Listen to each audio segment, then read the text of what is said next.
Welcome to Hurrdat Sports Live. Our program is built off 3 pillars: discipline, respect, and enthusiasm. Now, these aren't just words on the wall. It's the framework in how we expect our players to conduct themselves on and off the field. Discipline in preparation, in academics, and in how you represent the university. Respect for teammates, coaches, opponents in this game we all love. And enthusiasm, a genuine passion for competing, for learning, and for being part of something special. We continue to learn, and I thought it was a really important retention that we were able to have with our roster and with our coaching staff to be able to grow and improve of the first season. Building a true team this offseason. Like I said, team over me has been our theme. Everything we've done is for the team. In the world we live in now with NIL and revenue sharing and transfer portal and recruiting, it's very easy to look at yourself and think about yourself, not think about the team. And, I thought Bo said it the best, the team, the team, the team. We've really exemplified that in everything we've done this offseason. We're going to continue to push ourselves to reach the standard of who we are.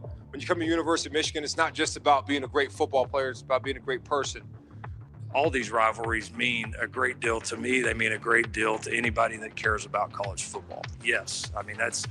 Do I want to play the game? Hell yeah, I want to play the game. Absolutely, it's one of the reasons I came here. All right, but also my allegiance and my loyalty is not to Notre Dame, and it's not to anybody else. I'm the head football coach at USC, and I'm going to back USC, and I'm going to do everything possible that I can in my power to make USC as good as it can, and not going to let anything stand in between that.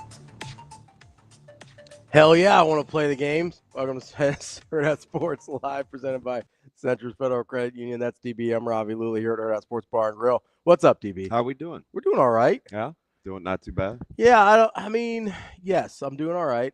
I'm trying to process some of the clips that Shane played. I was just happy to be here on time. I got out of the house a little bit late, yeah. So I was not particularly tickled, but I had more time than I thought. Yeah, you were right on my tail today. Yeah, it's well, that's twice too in the last 2 days. Yeah, twice in a row. Yeah, you didn't tell the people you cut me off yesterday. Oh, I didn't cut you off. I just got ahead of you. You sped up to get in front of me. Cutting you off indicates there was not a proper amount of space, which there was. Yeah, I was very diplomatic in letting you over. Yeah, you were. I was not in a hurry. I was going to see how it went, and then it was pretty You're clear like, I could get in front of you. Slow motion. So I was like, all right, we're going to go. Yeah, slow motion is better than no motion. Exactly. You got to keep moving forward. You got to keep watering the bamboo. So Biggie did not get up. Yeah? He slept. And he's like, no, we're not doing this morning. But Buddha wanted to go out, which is fine. And he's usually a lot better at navigating the sprinkler system. Mm-hmm. He waits and he kind of times it. And he's kind of like an OG. Yeah? Today? Not feeling it? Came in pretty wet. Didn't quite understand it. So we had to waste 4 or 5 minutes tallying him down. Sure, yeah. Because inevitably he's going to get back in someone's bed. Oh, now, for sure. It's a crapshoot, but somebody is kind of like Austin, huh? Somebody does not. Yes, somebody does not want a wet dog in their bed. No, yeah, that's a bad go. So that's a bad go. Had to towel him down and get him sprayed, and he shook it off like a champ. And he disappeared. So I don't know where he is currently, but he won't be wet. He's in a bed somewhere. I think that's safe. Yeah, so I didn't I was like, damn it. I'm about 4 or 5 minutes behind. I thought you were But I saw my fam though. Yeah? Yeah, I said hi this morning. I was like, hey. They're so good. It's like if I need to pick me up, I'm just gonna drive slow. See if they'll talk to me, say hello. No, they were all revved up today. So I don't know if it was Cardinals or Huskers, or I assume Huskers because I think he was wearing Huskers gears both time I saw him. Yeah, and I told you he's got a ton of ink, so he probably has some sort of Nebraska. Oh, I wonder if he does have a Nebraska tattoo. That's a good question. Deal, but it seemed like they had an extra dog today. Did they have 5 or just 4? It's a lot. 2 for one person is a lot for me. To like walk him? Yeah. Oh yeah. Yeah, but they don't seem to have any problems. He's in the chat. I'm going to ask him if he has a Nebraska tattoo. Can I pet that dog? Yeah. Their cords don't get too tangled, or their dogs must be better behaved than mine are, because the walking more than 2 at a time is a nightmare. Yeah, I'm telling you, they got minimum 4. They're little dogs, though, aren't they? There's one bigger one. Okay. But he's not big. He says definitely have some Husker ink and only 4 dogs today. Yeah, 4. Yeah. Okay. It's busy. Yeah, for sure. I've never tried to walk 4 at a time. I just appreciate the fact that they use the sidewalk. Have you experienced non-sidewalkers? Oh, yeah. It is incredibly frustrating. I experienced one a couple days ago in my neighborhood. Natasha and I were going somewhere, and there's this lady walking in the street for no reason whatsoever. No dog, no stroll, like nothing. It wasn't like she was too big. Like the sidewalk had plenty of room. I turned to Natasha and I go, wouldn't it be incredible if they had like a smaller street for people to walk on? And I was like, wait a second, that's a sidewalk. So there are times where I get extremely bothered, but I get over by the district where the school is. Mm-hmm. There are neighborhoods that don't have some sidewalks, which is fair. But what you ought not do, walk in the middle of the street, is go hip to hip 4 wide. Yeah, we might need to double I understand single file that deal. Margaret and Ann and Tracy and Lori, but you don't have to be hip to hip. Nah, taking up half the road. And then it's like you're the crazy one. Oh, that's the best part, is they get mad at you. It's like there's so much other street. Can't you go around? And it's like there's other cars traffic are coming, right? Like it's I don't know, man. It is very interesting to watch the old entitlement kick in. My favorite is when there's just like a single walker. Yeah. But they're probably 10 feet from the curb. And so it's like, homie, I'm like 10 feet from the curb and I'm walking. Exactly. Maybe walking ain't so selfish now. Scott Stapp would never do that to me. Nah. Walking now. It's pretty good. That was pretty good. Instead of great, it was crap. I know. I was so mad. This lady just walking like in the middle of the lane. It's wild. And then there's oncoming traffic going the other way. I was like, what do you want me to do here, lady? Because if you get too close, to them, they get mad at you. Oh, yeah. And then everybody else on the road gets mad at you if you don't try and get around them. And I'll tell you what, bicyclists are even worse. Yeah. And I get why they're in the road, especially those ones that are going fast. Mm-hmm. But then it's like, hey, can you maybe just like slow down for half a second so I get around you? I'm not trying to kill anybody today. Slow down. You know what I mean? What I am is what I am. Like, I don't think bicyclists know that they actually are not as fast as cars. Yeah. Because they're sitting there and you do have to treat cyclists like. You have to treat them like a car. Like a car. But I'm saying I need a little courtesy from the cyclist to understand that if I'm going 25 in my neighborhood, they're probably not going 25. Right. Or if I'm going 45 on like Pacific or 144th or something, you're not going 45, homie. I need you to make some better decisions. Homie. Like. Don't the clown? What are we doing? Big in living color guy? No. That might surprise you. Yeah, that's, actually zero surprise at all. Yeah, zero surprise at all. I'm just saying here, like, and I know which ones it's going to be too. Because if you're like out for your morning cycle, whatever you do, and you're in full Tour de France gear, I know we're gonna have a problem. One more time for cycling, and you're big semisonic guy. I'm just into making up my own lyrics. Hey, you're regular Weird Al over here. Shane, I know you had me on I almost didn't get in here on time either to set my guys up. Well, that's because you were listening to Dvorak and how'd you know what I was listening to? Could you hear it? No, because anytime you sit in your car for like 5 minutes, you're either on the phone with somebody or this wasn't music. It's either no, you were listening to Over It. I'm Over It. And I walked in and I saw that that's what they were in the middle of, and I was like, oh, he's waiting. Yeah. So they finally come around to the good side about how annoying it is to drink warm water. Oh, warm water's the worst. But I live with somebody that swears by room temp water. Oh yeah. Are you married to that person? No. Oh, good Lord. Okay. You can't tell him any different. Micah? Caleb. I expect better from Caleb. And they run through. Now it's a problem at our house. It has caused a couple of. Do you pay attention? Big water bottles places. The OCD kicks in. Just Now, like leaving them around? I have gotten significantly better, but the coping mechanism now is just to fill up the trash. I'm texting Caleb right now. So he's he's up late last night. That's fine. He can text me back whenever, but yeah. So he is a room temp water guy. It is incredible. I'm asking him about it. I'm just happy they drink so much water. Mike has his wastebasket looks like a basketball hoop. Oh yeah. And it is all water bottles. Well, good for him. Get hydrated. So there has to be a better way to do it. I don't know if we should invest in a filter or just hope that Costco never raises the prices of their bottled water because it is ridiculously cheap. Oh yeah, just like like the Kirkland water. Oh yeah, they get after it. It's like $3.80 for like 24 of them, isn't it, or more than that? It's more than that. I think it's 40. Yeah, it's a good amount. It's an amazing deal. And do you know I was today years old when I figured out not only that they have ice, but actually how to buy it. Oh, I didn't know that. Yeah, so I'm the guy. They have ice at Costco? Yeah, 20-pound bags for less than $4. I didn't know that. So I'm the guy, and this was just probably 3 months ago, maybe. Grabbed a bag of ice and walked it back to the checkout. The ice is right by the door. Okay. And my favorite worker there says to me, we can just scan that in, right? Wait, that's not a joke. What are you laughing awful early, numbnuts? I didn't get to you yet. It's freaking bad. So I'm lugging this 20. I left my cart there and lugged the 20-pound bag of ice back for her to tell me that she could have scanned it without me. So do they have like a code or something up Yes. there? Be like, hey, I just want a couple bags of ice. Yes. Do you okay, here's the thing about Costco though. So where is it in the building? So it's right where you have to show your receipt. Like right before or after? Before. Okay.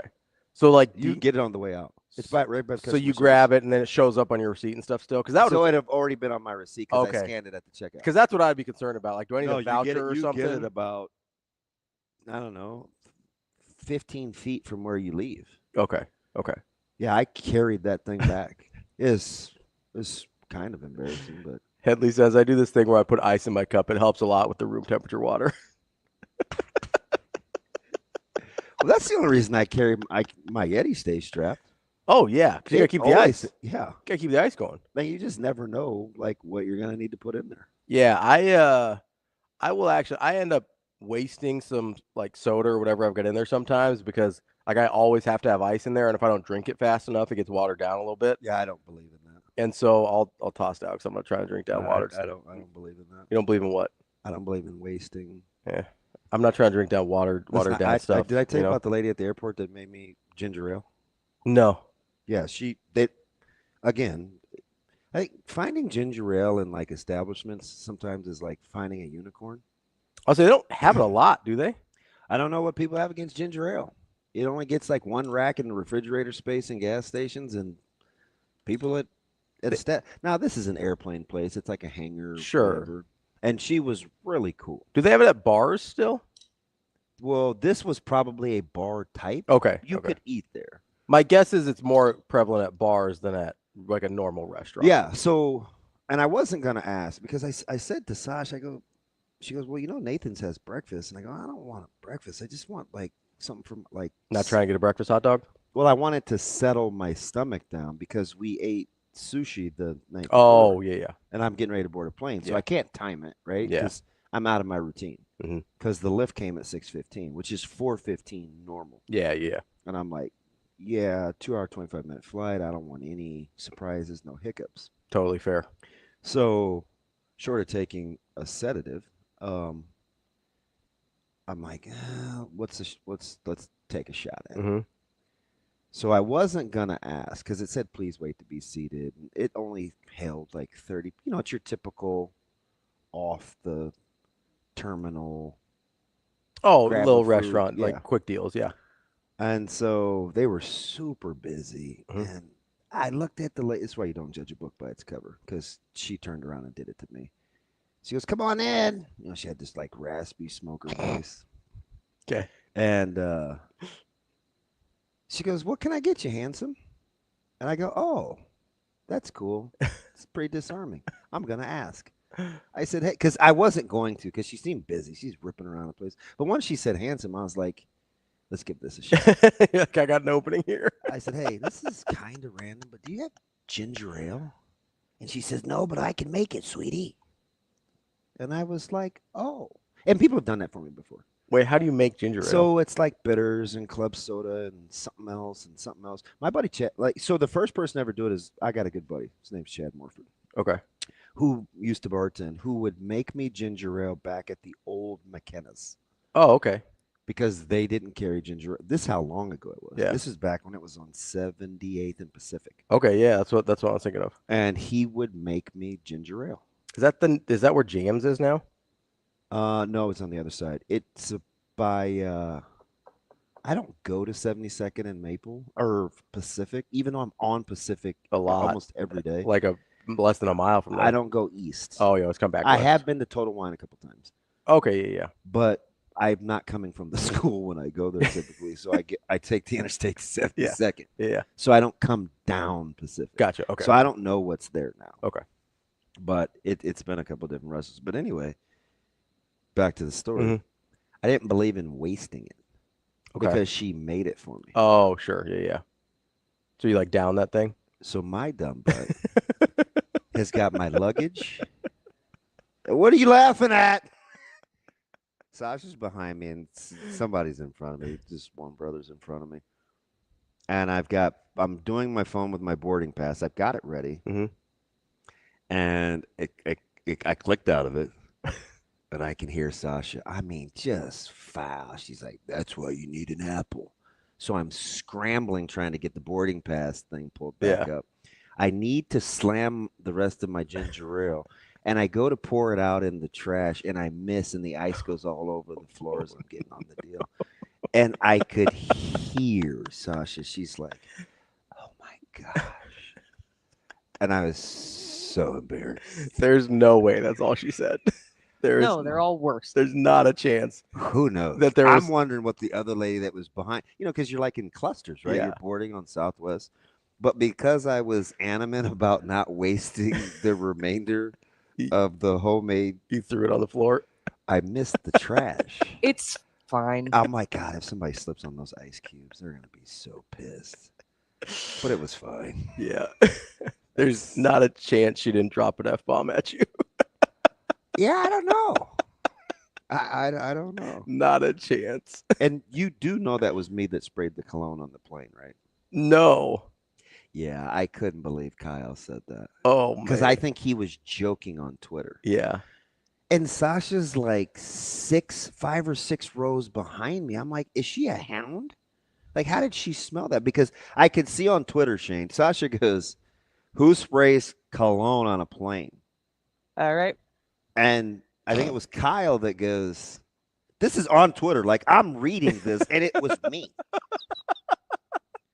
And Kyle goes, it wasn't that Damon Benning, was it? And I responded, whistles on by. So about 30 minutes in. Did he know it was you when he said it? There's no way. Okay. Sasha didn't even know. Okay. Nobody knew. I didn't know if you told him. No, I told him myself. Okay. So about 35 minutes later, I'm walking back to the restroom because I wanted some alcohol wipes. And I said to Sasha, I go, you do know that was me, right? And she goes, oh my God.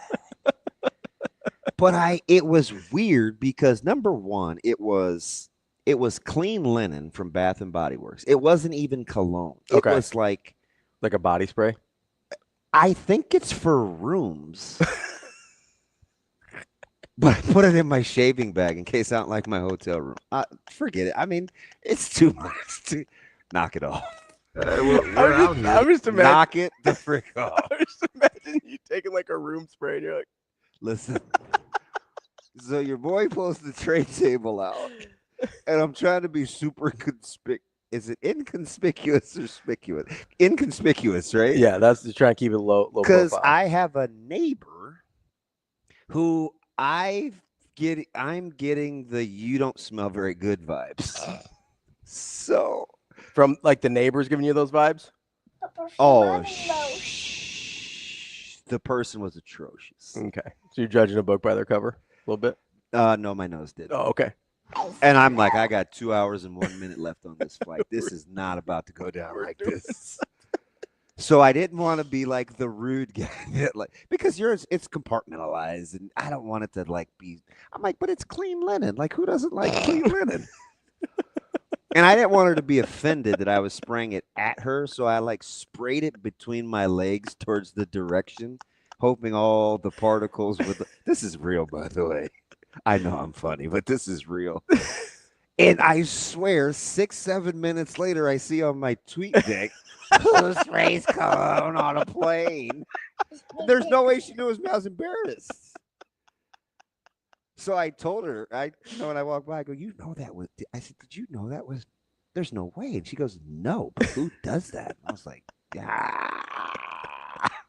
I was having some issues on the plane. You are very particular about the smell of your surroundings. Well, last year when I told you, my OCD was birthed on a plane. The excuse me guy smelled like swamp butt, and I was like, that will never be me. Well, ever. Last year when we were driving, first stop, before we even get out of town, you're like, I got to get a bunch of air fresheners. You made that thing look like you put those things hanging up like stereotypical brother with the new vehicle that has the 18 trees. Yeah, or the high school stoner that's been hotboxing in there that thinks we can't smell the weed anymore. There's 40 trees hanging from the dash, and I was it was too relaxed. It was more than you. And I'm the guy that only unrolls a little. I know. Is that driving you crazy? I was just like, man, what are you gonna save these for later? What are we doing? We're in this car for 4 days total. You gonna save? You taking it back to your car when you're done? I'm glad you're painting this picture like I'm a miserable person. No, I just couldn't believe it was happening. I'm with Mark here. I get it. It's an early flight. We're in line. No, it's 6:20. Yeah. The least, and it's crowded, right? Yeah. The least you could do was kind of freshen up, I do feel like as a plane passenger, you do have a hygienic responsibility to your fellow passengers. Yeah, man. So your boy did the secret squirt. Get cleaned up a little bit. And I was like, there's no way. I mean, and good on the hound dog for smelling it. Because I'm telling you, listen, it'd be just like me sitting here and going, yeah. And we're on a plane. She's 6 seats behind me, and she puts the tweet out. Yeah, but they refilter that air throughout the whole plane. So that's gonna get. I mean, everybody's science behind it. Everybody's gonna get. They're not taking the air from the outside because there's no pressure. There's recycling the cabin air, man. Yeah, that's why airplanes are like petri dishes when people get sick. It just something was going on. I was like, this is not. I am. Again, I'm not. I had 2 more hours of this. Yeah, no, I get it. I understand the desire to want to make your space smell better if somebody's a little funky on a plane. But don't you think that's pretty incredible? Just imagine we're 3 across. Yeah. So 6 total plus the aisle. Mm-hmm. She's minimum 5-6 seats behind me. Yeah. A clean linen spritz of a little baby. It has to meet spec, right? Yeah. So it's a baby bottle. Less than 3 ounces. And it's not like your boy was the sprinkler system. No, it was a. And then I see the tweet. Yeah. Just imagine being the guy that did it, reading the tweet. Sure. I was like, I don't even know why I have TweetDeck open. I've had something like that before. You're like, oh, I can't believe this person did that. And I'm like, oh, man, that's totally on me. Look at James. I'm glad I'm not the only particular one, though, because. No, I get it. I do think, there's nothing worse than being trapped in a small area. Yeah. I'm still trying. This is part of the reason that I did not have a problem when Rosenblatt they were getting rid of it, because I got traumatized. I want to say it was about 1999, 2000. My sister and I are going down for one of the day games, and there's a tornado warning, right as the game's about to start. So they shoved 20,000 people into that concourse at Rosenblatt Stadium, the concourse that already had a perpetual urine smell. That's fine. And then you put BO and summer sweat and the urine smell of Rosenblatt's concourse, and I get it, man. I don't want. It was traumatizing. So when they're like, "Hey, we've got an open air concourse here at TD or Charles Schwab or whatever," I'm like, "All right, let's do this." Don't put that crap on. So I get it. I don't want to be in confined spaces with smelly people either. I totally understand. And I told you, like I was either going to No, I might have been cut. No, I was going back to Charlotte. Mm-hmm. So this was for training camp. So I'm on a commercial flight. I'm 22 years old, 23. Mm-hmm. And I got the excuse me, and the dude slid by the seat to get to see. Yeah. And it was just, it's burned, man. It's like, it's like a poop smell. And I'm like, I'm just like, I'm, kind of dry heaving, but you're holding it in. Yeah. And I'm like, I bought stock in shower powder the rest of my life. I'm like, that will never be me. Yeah. That was incredible. I can't believe you can't smell yourself. Like, I'm out. Yeah. I'm just out. Yeah. So it created a monster. From the scars of stench, person OCD, 3-time a shower nerd. Well, I mean, it is hot out. I mean, last 2 or 3 times I've been in the grocery store, you walk down the aisle and you're like, okay, somebody was just here and it's not. That's foul. Oh, you could stop it. I'm just saying. What grocery store are you going to? Somebody was Dear here. Lord. That's horrifying. That's hey, totally. How about my man being on super delay, hitting me this morning on my way in with Eric Banya's Hulk was greater than Ed Norton's Hulk.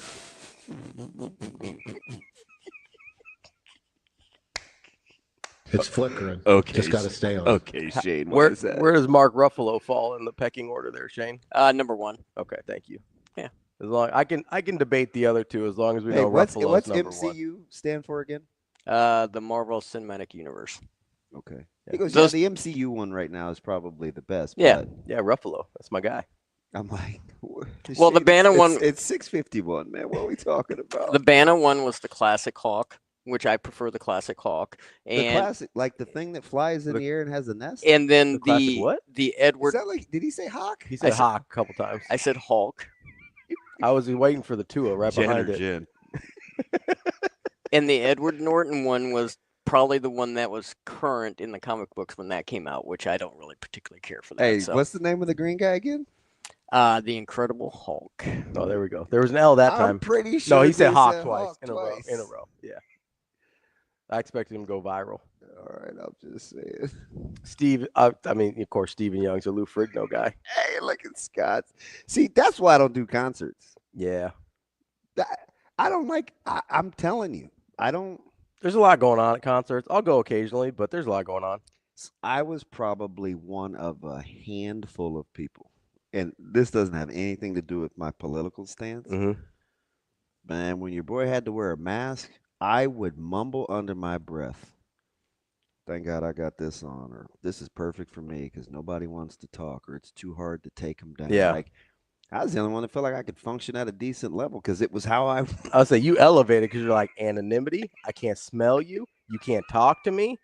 This is perfect. But it's like, I actually was going to ask if you ever you could pretend to just be a germaphobe on the plane and have the mask. Yeah. I don't like wearing them. Yeah. I mean, nobody does, I don't think. So I'm like, I can't breathe. I can't read. It's not really that funny. They made T-shirts over that. Did they? It's very controversial. I think you should knock it off. That's not very nice. Well, I didn't insinuate it. You did. Well, I know you don't care about the plight of my people. That's not true. Hey, by the way, I watched London is Falling yesterday. Shan, I saw 2 in a row. It's the first time I'd seen London is Falling. I'd seen the other 2. Oh, yeah. You saw Olympus? Yep. And the Angel one. Oh, yeah. That's the first time I had seen London because I never knew how the Prez died. Oh, well, spoiler. Thanks, man. Or what? It gets progressively worse as you go through the movies. Banning? For those 3 movies. So London, no, that'd be the Prime Minister, right? Or no? Yeah, I said the Prez. The Prez was fine. That's when they bombed the folks over in a couple of miles off of Pakistan, and then Banning was going to retire, and then he didn't send the email, and then his wife was pregnant. And I haven't seen any of these. yeah, I watched. You should. one. They're good. They're actually good. Yeah. Yeah, and that's the first. Is that the Jamie Foxx one? No, Jamie different, Foxx? different black guy. Morgan Freeman is the. No, the vice there's president. another like White House disaster movie that came out the exact same year. Jamie Foxx and Channing Tatum. This is the Gerard Butler one? Yes. Okay. Look it up. There was a movie that came out the exact same year with believe almost you. the exact same plot with Jamie Foxx. I believe. I wasn't just doing this a black guy thing. Speaking of which, I watched Sinners this weekend. Nice segue. Hey, I'm tripping. You can't help yourself, can you? I did though. I did watch it. Did you like it? It was pretty good. Did you get the fuss? It felt a little overrated to me. From dusk till dawn, right? You felt like you'd seen that theme before? Kind of. I don't know. It was good, but the way people were fawning over it, I told you I didn't get it. That's fair. It was fair. I didn't get it. You're 2 for 2 on Mobland and on Sinners now, on kind of like hyped up stuff that I agree with. And so I always like to have a road dog because sometimes I feel like it's just me going against the establishment because you like to, when things are too liked, you don't really like to hop on board. Yeah, but it's not intentional, right? It just sets the expectation level. I do think part of it for me was I had heard how great it was and I watched it late. Well, did you get the controversy? Because I didn't. What was the controversy? I don't know. There's like all these the symbolism of the establishment and good versus bad. And I'm like, I just watched a movie about a family that owns an Asian market that has some vampire tendencies. And I don't know, man. Like the Asian market people were like my favorite people in the whole movie. Yeah, they weren't good. No, they weren't bad. Well, that's true. Until the one guy, but like they were cool people in general. Yeah. I like that they had. This is. I hope Wyatt's in the chat. This is like the most Asian thing ever. Is like they had monopolized the grocery business. They had one on the black side of town and one on the white side of town. That was part of the discourse about the movie. Oh, what was it? What was the problem? The portrayal of certain ethnic groups taking advantage of. It's not taking advantage. It's just smart business. Can I listen? I'm not the one drawing the line in the sand. I'm just telling you what the discourse was. All right, you don't have to defend. I'm just saying, if my dad had rolled up into whatever town that was, he'd own both grocery stores. That's all I'm saying. He'd have been like, wait a second, why am I only selling half population here? I'm going to get the black people's money. I'm going to get the white people's money. It's equal opportunity. Yeah, well, it's not like you're not known for doing that anyway. What do you mean? Who, me? You're not getting me. White House Down. That's the Jamie Foxx movie. They came out like the exact same year as Olympus Has Fallen. Dude, Caden saved our bacon multiple He did. times. Thank you, Caden. I'm just saying, like, where was he 2 years ago? We wouldn't have been as crazy. I was riding with the Asian family. I was like, man, they know what's up. Of course you were. What's that supposed to mean? Well, you just explained philosophically. No, I thought it was genius. I was like, they got it. Genius. I like it. Boy, you were something else. I was proud of them. I need you to knock it off. I was like, that's right. That's what's up. Wasn't that movie a little dark for you? It was. Did you have nightmares? Did you have to hold Natasha's hand? No, she did like. I love the honesty, because if you acted like you were fine, No, she did like. There was a couple times where she's like, "You gonna be okay? You cool? You need a second? We can pause it." There's a couple like jump scares I wasn't a huge fan of. It was pretty dark. How old are you? Old enough. Here's the real problem I had though, right? I want to hold your hand. Anytime she thought something scary was coming, she just put her hand over. I'd be like, Well, thank you. Nice. Yeah. Oh, she knows what I'm like. A wiener.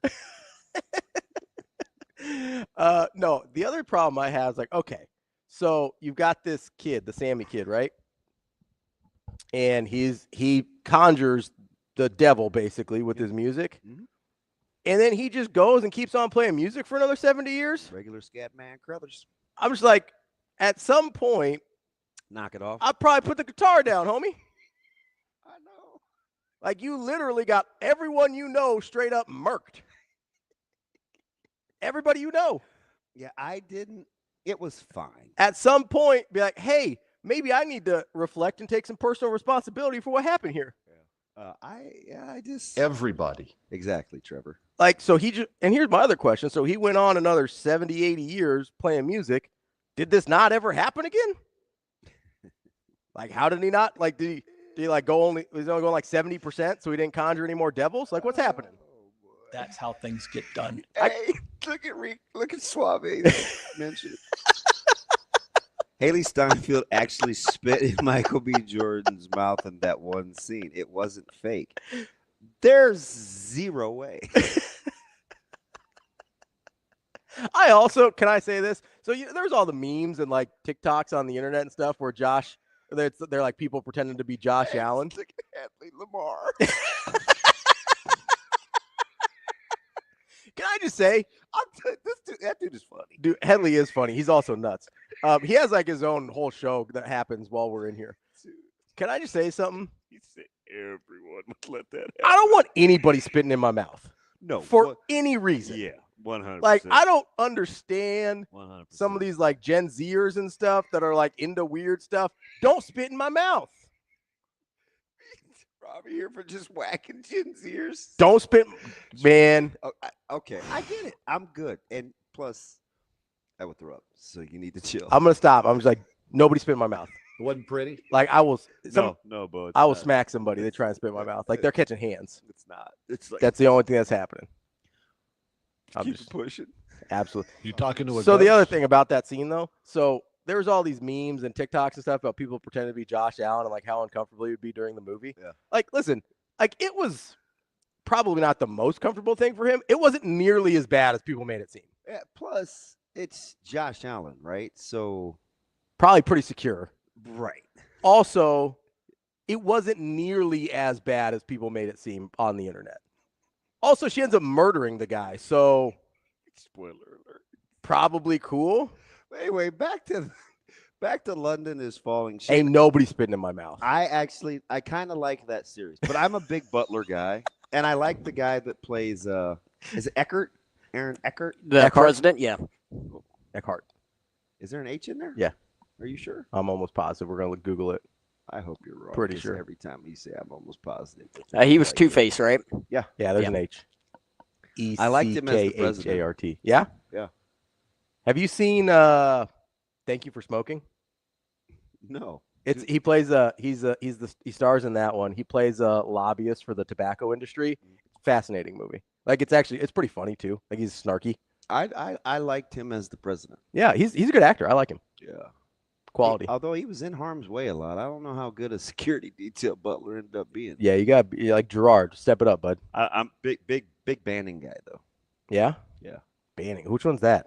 That's Gerard Butler's character. Oh, okay. He was Mike Banning. I thought you were saying another actor. That's the first. I had seen the other two, but not that one. Yeah, it's a good series. I like it. Yeah. Allegedly, it was books too. Who's making fun of me now? The hardworking Husker goes, when you hop in live and Ravi's first words are, "Don't spit in my mouth." Not sure where we're going today. Fair. Caden says, you two wouldn't be welcome at the Diddy Freak Ops. Spitting in the mouth is light work. That's actually accurate. Thank you, Caden. I think that's true. I would not be welcome there. I wouldn't feel welcome there. I don't want to go. Dude, I'm just going to say this and move on. I shouldn't. What in the hell do you need that much baby oil for? I'm just going to say this. Okay. I'm not a baby oil fan anyway because you could never get in and out of door, like turn knobs. Yeah. Man, I'm out. Like it's just too much work. Like, what are we doing? What are we doing Use here? your Yeah. I'm good. Juice is not worth the squeeze there. I'm out. That's it. I think baby oil is vastly overrated. Just saying. I don't think it's good for you. Babies don't even use it anymore, do they? Aren't there like some clinical studies where you get those night infomercials? What's it? If you've ever suffered from mesothelioma, zaziozimzimzon, then you've used baby oil. I don't think that's a real thing. It's like zaziozimzimzum? I don't think that's a real thing.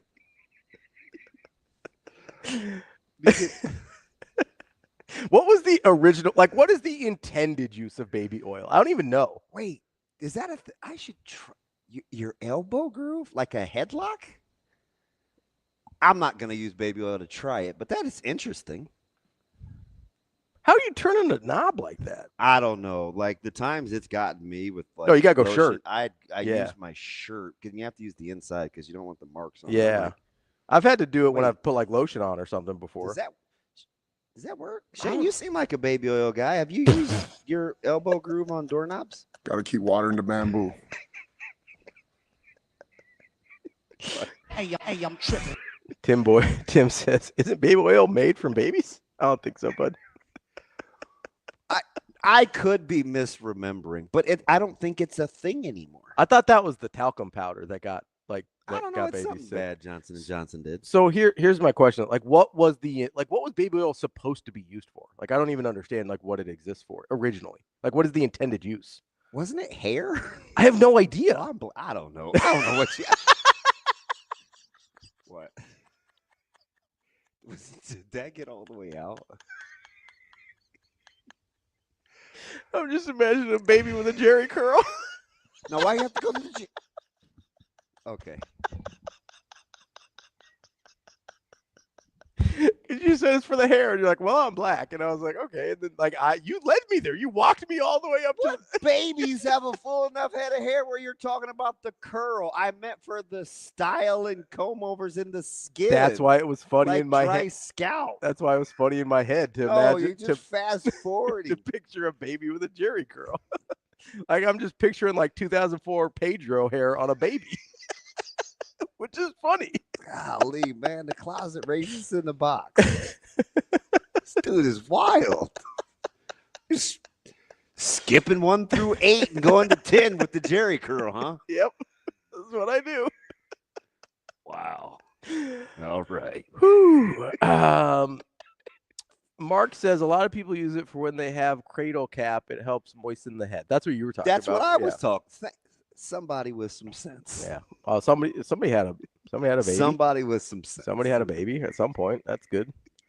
Rico says to lube up babies for the annual baby sliding competition. That's not it. No, I don't think that's right.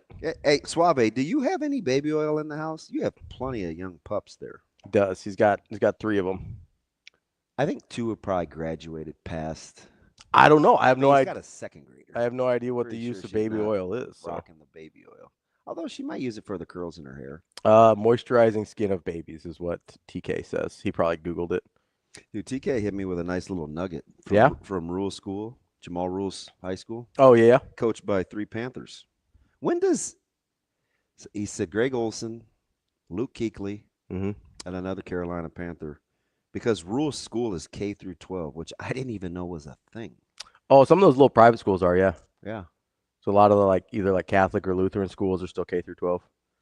You've got a few of the rural schools that are. I'm sorry, Shane. Rural. Hawk. The incredible. What'd you say? Did you say Ruru? I tried to. I don't know if I got it all the way out.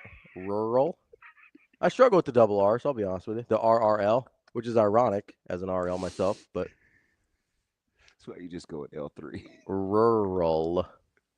Did I get it that time? That's fine. Some of the smaller district schools that have to consolidate and stuff sometimes they'll go K through 12. My ex-wife worked at a K through 12 here in Nebraska. This dude.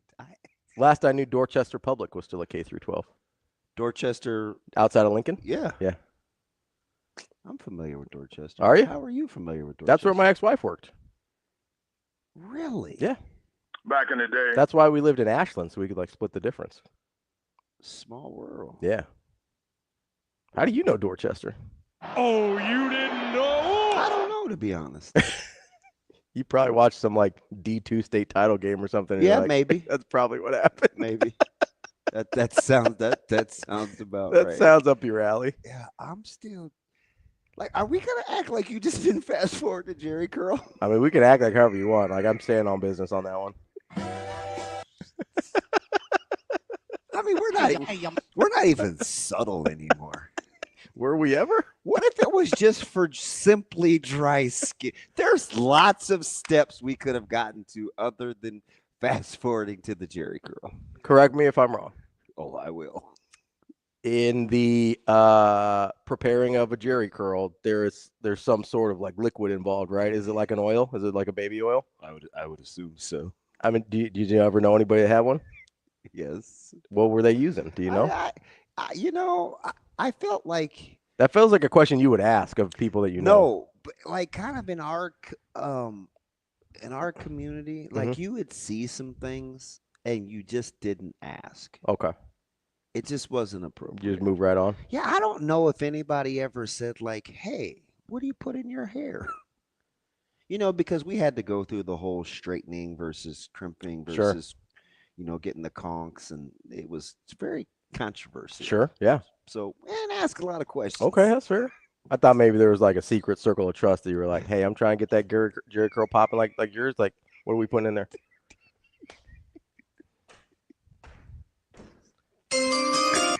I just know that Pedro's was not all sweat. I know that for a fact. The not so coded language is funny. You like switched over and that's how I talk. What are you talking about? I say popping all the time. You're awful. You're just awful. David, that's the second time you said Soul Glow. Is that the name of a product? It's a line. It is a product in a movie called Coming to America. Oh, okay.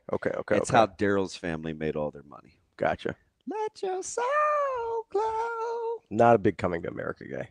Yeah, not surprised. It's not because of what you think.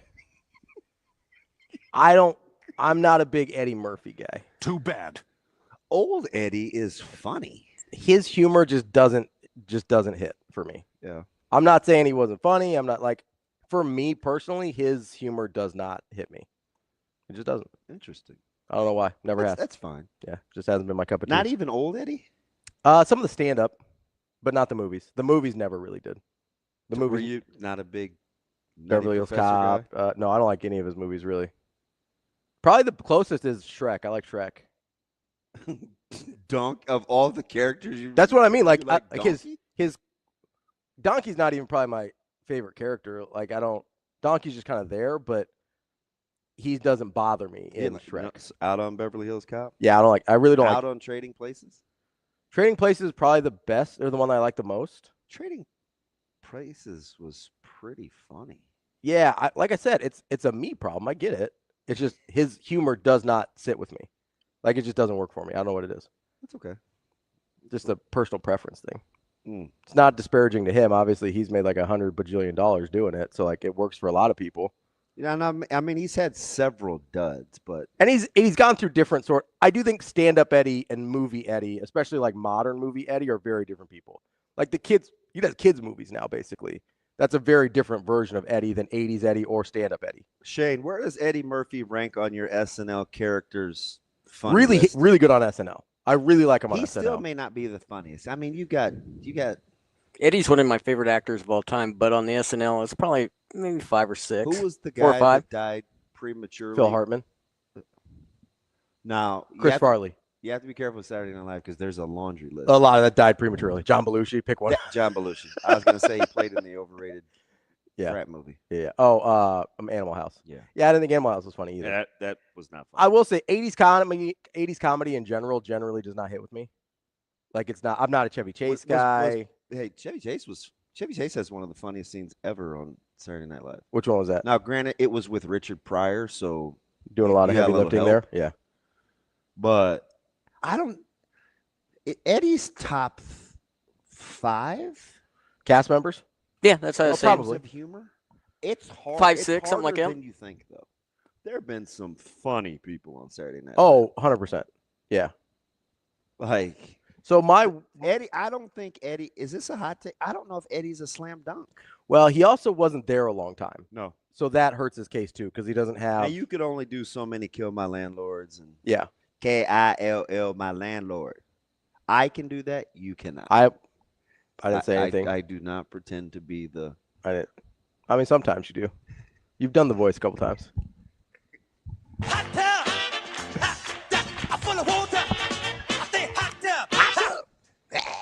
Just because you take the headset off before you say it doesn't make it less racist.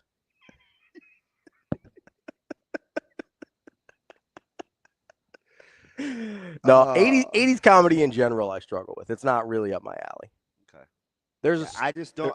there's I a don't few want you to think I'm slam dunking Eddie in top 5. No, I think if you go shoot, Farley may have been funnier. Farley Eddie. is really good, and he was. It was. Although he kind of turned into a one-trick pony. He did. He was sort of a caricature of himself at a certain point. Personal preference, I prefer that time period That's the best. a lot of P's, Shane. Drop that one more time. Personal preference, I prefer that time period the most. Eddie's or Chris Farley's? Chris Farley's. Adam Sandler. So like the guys. early mid-90s? The real funny guy. He was hilarious. He just passed away a couple of years ago.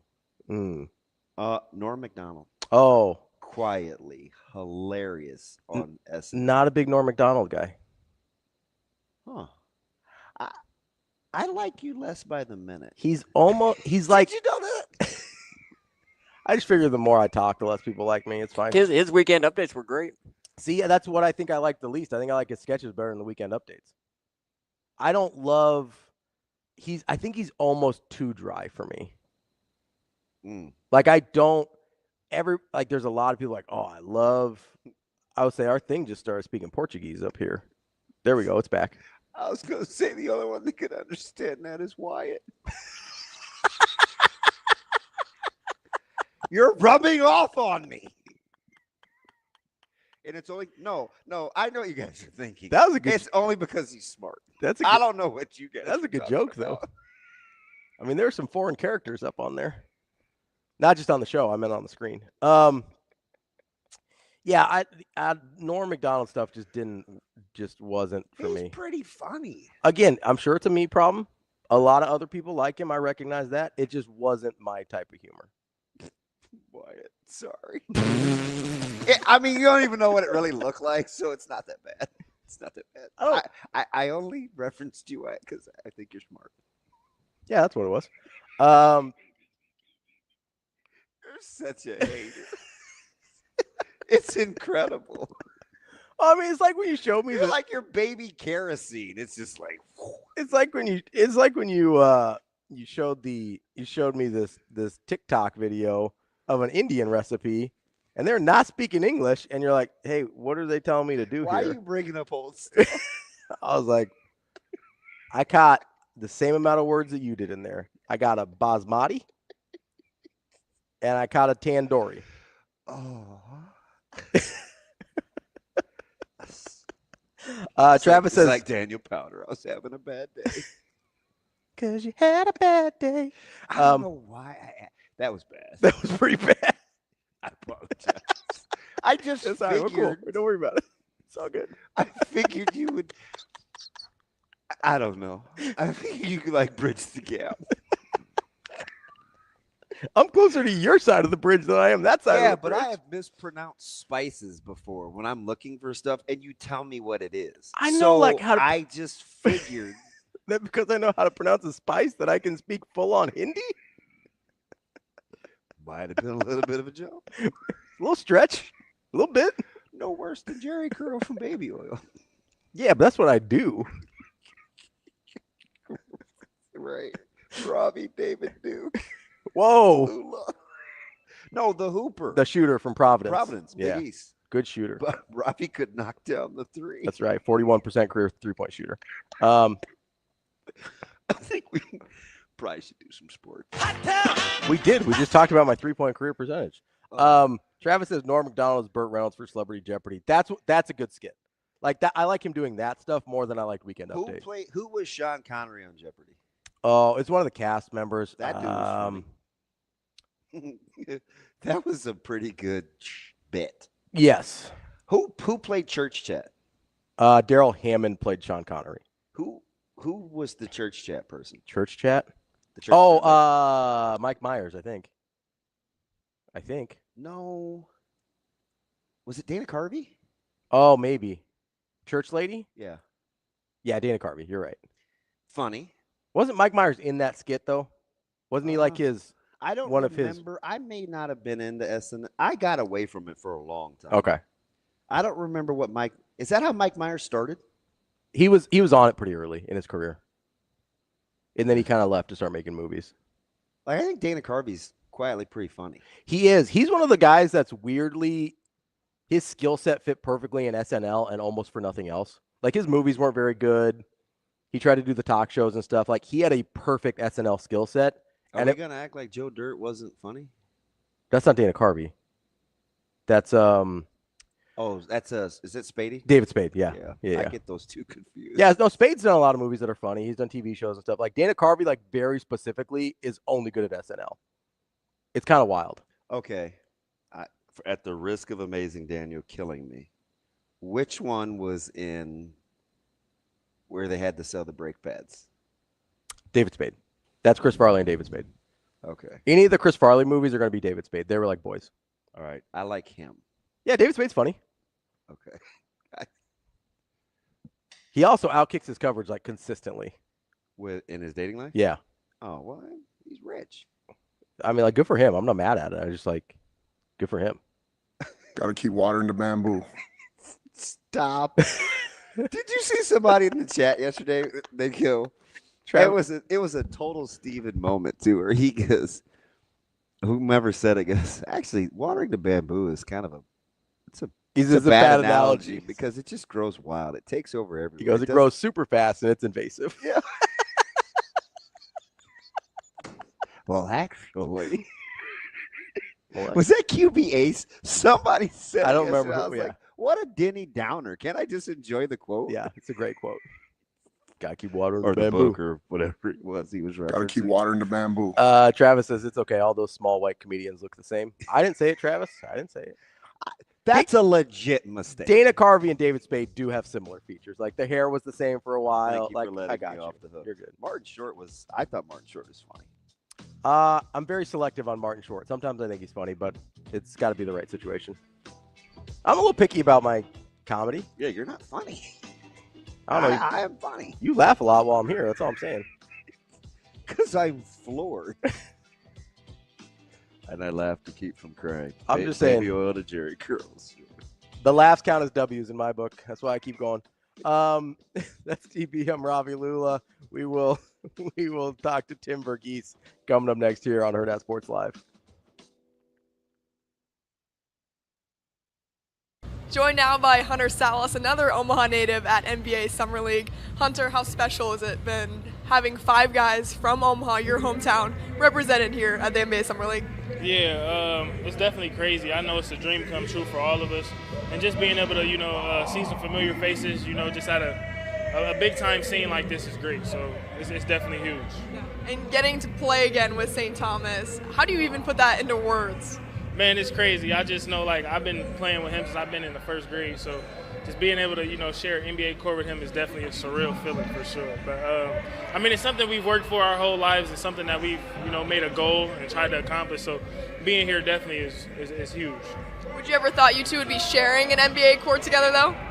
I knew we'd both be at this level, we'd get to this point, but I'd never think that we'd be on the same team. So, yeah, it's crazy.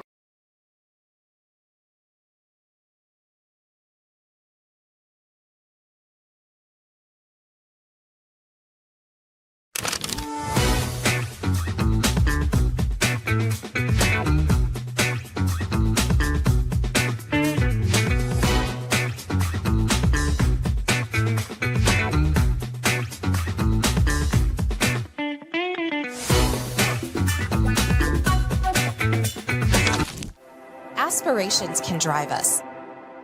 Sometimes a simple gesture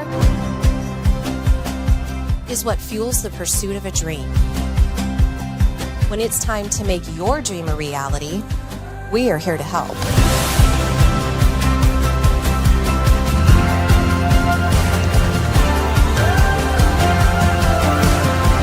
Centris Federal Credit Union. We are where you are.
5 Omaha natives is with me now, St. Thomas. St., what does it mean to have this much talent from Omaha right here?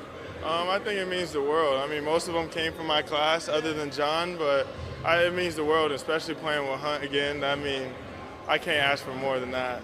How surreal was it finding out that you were going to be teammates again with Hunter Salas?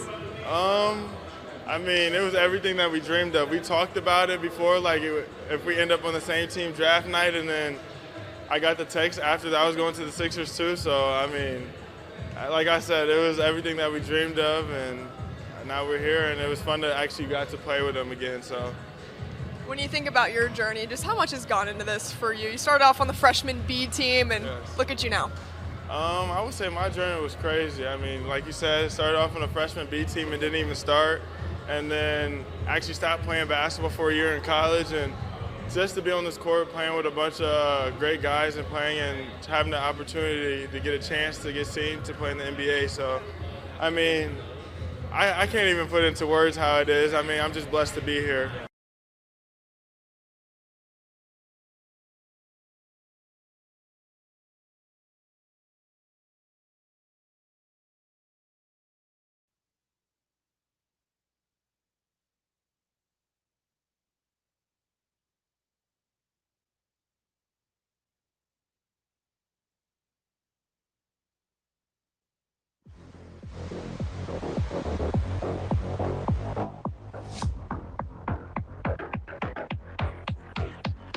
Welcome to Hurrdat Sports Live.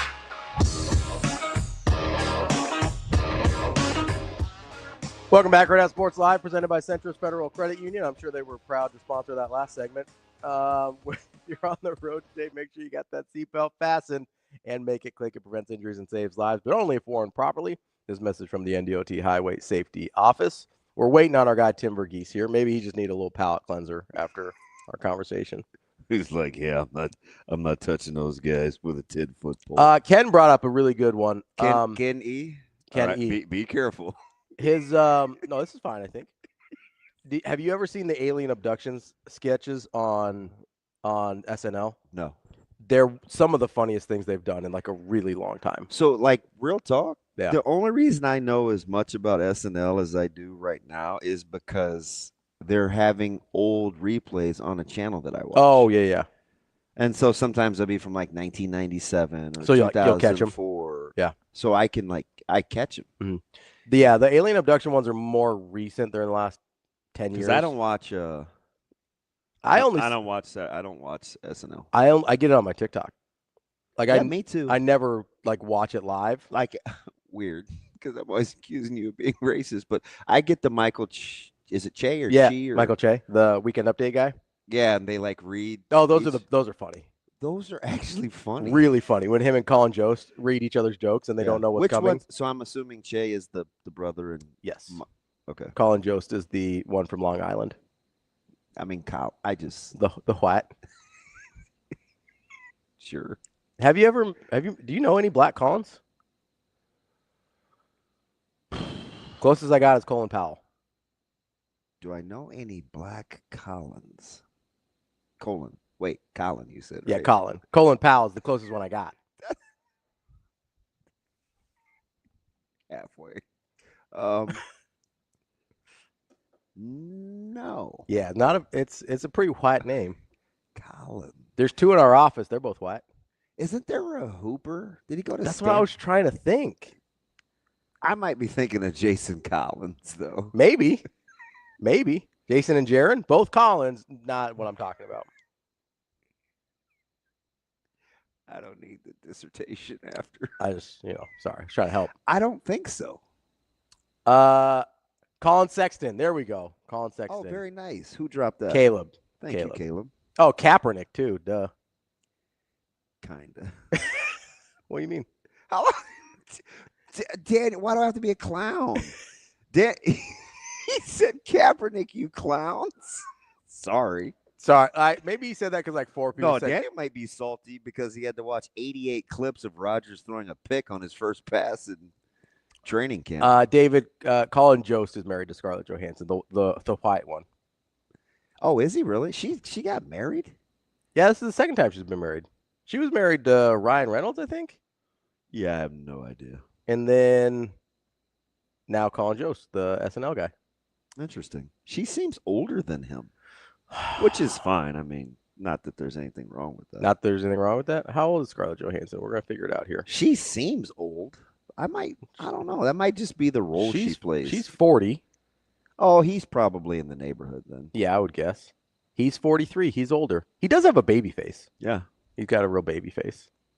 The more you know. The more you know. Hey, can we call Tim or something, see what's going on here, bud? Hey, did you see TK? Have you? I just talked to him. He's like 5-10 minutes away. Okay. That would have been good information to have. I do have a question. Have you ever met any white LeBrons? I have not. Although, TK allegedly has. What? I don't believe you, TK. I'm sorry. No, there are some names who historically have flipped. I could see LeBron being like the name now of that, like if you're a L or a L or a, it feels like a French name from back in the day. That wasn't going Oh, French. okay. Like Lala Anthony? Like Letitia, and I'm gonna stop. I'm just, LaMichael James? Correct. I'm just trying to come up with examples. Famously not white. True. La's and L's, and they typically not. Some of those, though, I feel like they sound like they could have like a French origin or something. In which case, they would. I think Shane and I have talked about this before because of some of the rural communities he's familiar with. Mm-hmm.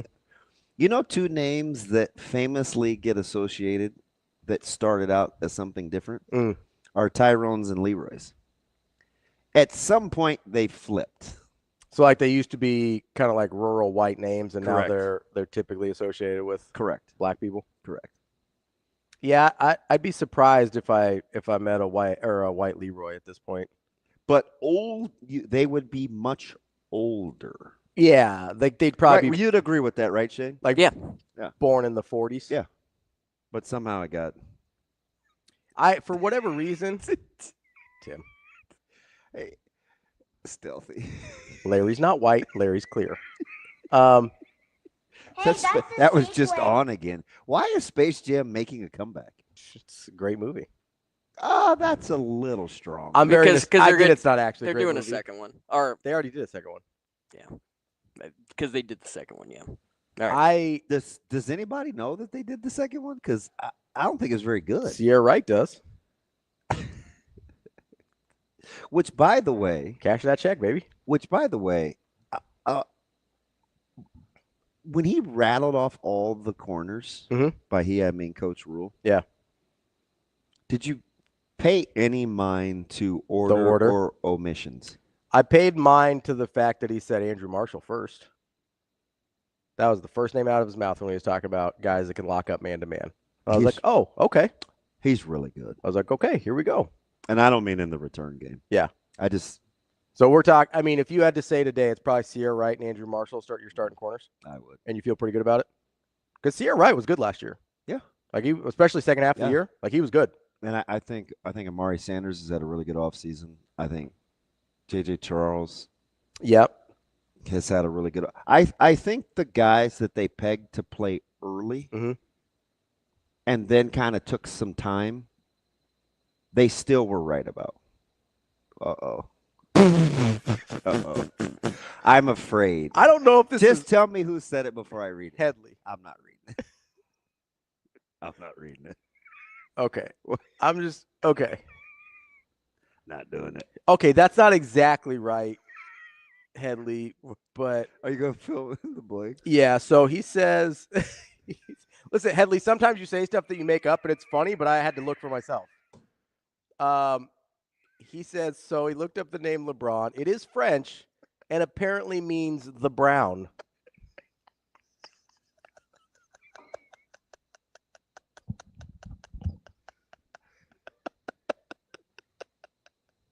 It's a little on the nose there. Are we going to need like a moment before we transition? I did look it up, Headley. It's either the brown or the brown-haired one, but I'll give you that one. You were not. You weren't leading me astray on that one. You got to be careful with Headley because he makes jokes sometimes. They're not always, may not always be totally truthful, but LeBron. Are you watching the dialogue between Daniel and Wyatt? Yeah, I don't even recognize what's going on here. Terrence hopped in with, what about last names like Jones and Washington? I don't mean to explain black history to you, Terrence, but some of the last names that black people have now were not the ones they came over with. You can't help yourself. I'm just trying to help educate here. We're going to get T-Mac to go in. Rico said, the Brown James. I don't know if that's the voice he used, but that's how I heard it in my head. Read T-Mac. I know. You better stop messing with him. You think it's an awkward time to tune into the show now? Go back about an hour and I'm talking about people spitting in my mouth. Oh, how many whites do we know named Ravi? None. I did see a black Ravi once, though. Ravi Moss. He played basketball and football for Kentucky back in the mid-2000s. R-A-V-I? Yep. Spelled the exact same. We became friends on Facebook over it. It's a real thing that happened. That's cute. Early Facebook days. Anyway, back to the corners. We have our guest here. I'm still laughing at Daniel and the astronauts. They're going. Is that a true story, Daniel? Well, I didn't even see the astronauts. What happened? Well, he was talking about a name for what happened? An astronaut of Wyatt's persuasion. Oh, wow. That's quite a name. Leroy. Don't try and pronounce that. I'm not. Don't try and pronounce that. You gotta leave Daniel alone. Asian Wyatt. I'm not sure if they're related. I'm not as familiar with Asian naming practices as other people might be. Because sometimes, like Yao Ming, like Yao is his last name. That's his family name. I understand. So, like, I don't know where the Chow goes in that situation. I can't believe Headley. I mean, I can because he's historically famous, yeah. But or infamous. Is Tim here, Shane? Yeah, I mean, yes. What he's on the phone. Yeah, Ravi Zacharias isn't white though. Amazing, Daniel. That man's Indian, despite the Zacharias last name. We've got Tim Verghese here joining us from inside Nebraska, probably asking what he's got himself into this morning. Tim, what's going on, buddy? Hey, how's it going, guys? Good, man. How you doing? TV, man. Are you on the move? No, dealing with some tech issues this morning. We're trying to get the laptop working, and just had some issues with it this morning. Oh, all right. Well, I'm glad we have you. We need some levity. So I think we've had too much levity. I think we need to bring it back down to earth a little bit here. Man, I was gonna get into this finish by saying in the sports world. Oh, okay. Sorry, I jumped in there. Tim, what do you think about the corners?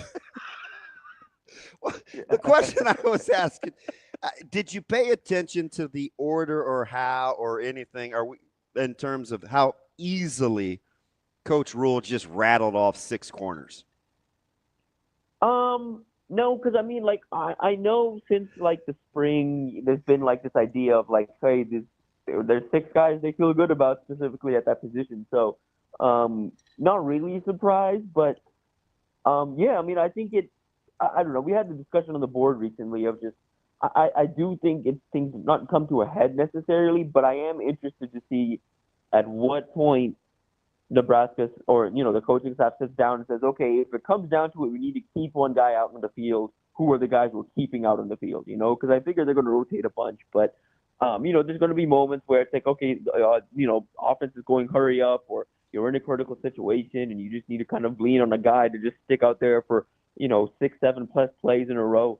Who are those guys going to be? Like, I'm just interested to see how Nebraska manages that. Do you stick with, some of the guys that are more experienced out there? Do you lean with, maybe the potential of someone like an Amari Sanders or a Jeremiah? Like, I'm just interested to see how Nebraska approaches those situations in the moment.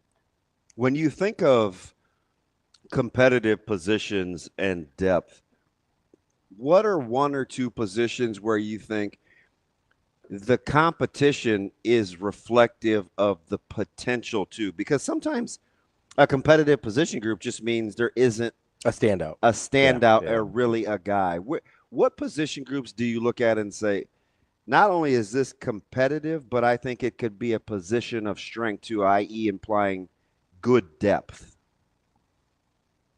Yeah, I mean, corner is definitely one for me going into the year. I think that's a position where, would you have thought that going in? Sorry, say that again. Would you have thought that 3 or 4 or 5 months ago? With the additions to the room, yes. I'm pretty high on Amari Sanders. I'm high on Sierre, Andrew Marshall out of the portal. I am high on the room as it's coming together. So yeah, I mean, I think so, personally. But yeah, I think that's one for sure, in my opinion. I think receiver's the other one, just because I think there is going to be a bit of a battle here in the fall for reps. I do think Jeremiah Jones is going to factor into that battle, and it's kind of the wild card for me now in fall camp in terms of, okay, how many reps is this guy going to earn? Cortez, how many reps is he going to earn? You look even further down in that room, where does a Keelan Smith potentially fit in? Higher in the room, where does a Jaren Bonner kind of fit in? I think those two positions, good problems to have. Nebraska has depth they really haven't had in a while. Do you feel better about the corners or the safeties at this point? I think I feel better about the corners. I do like the safety room. I do think there's some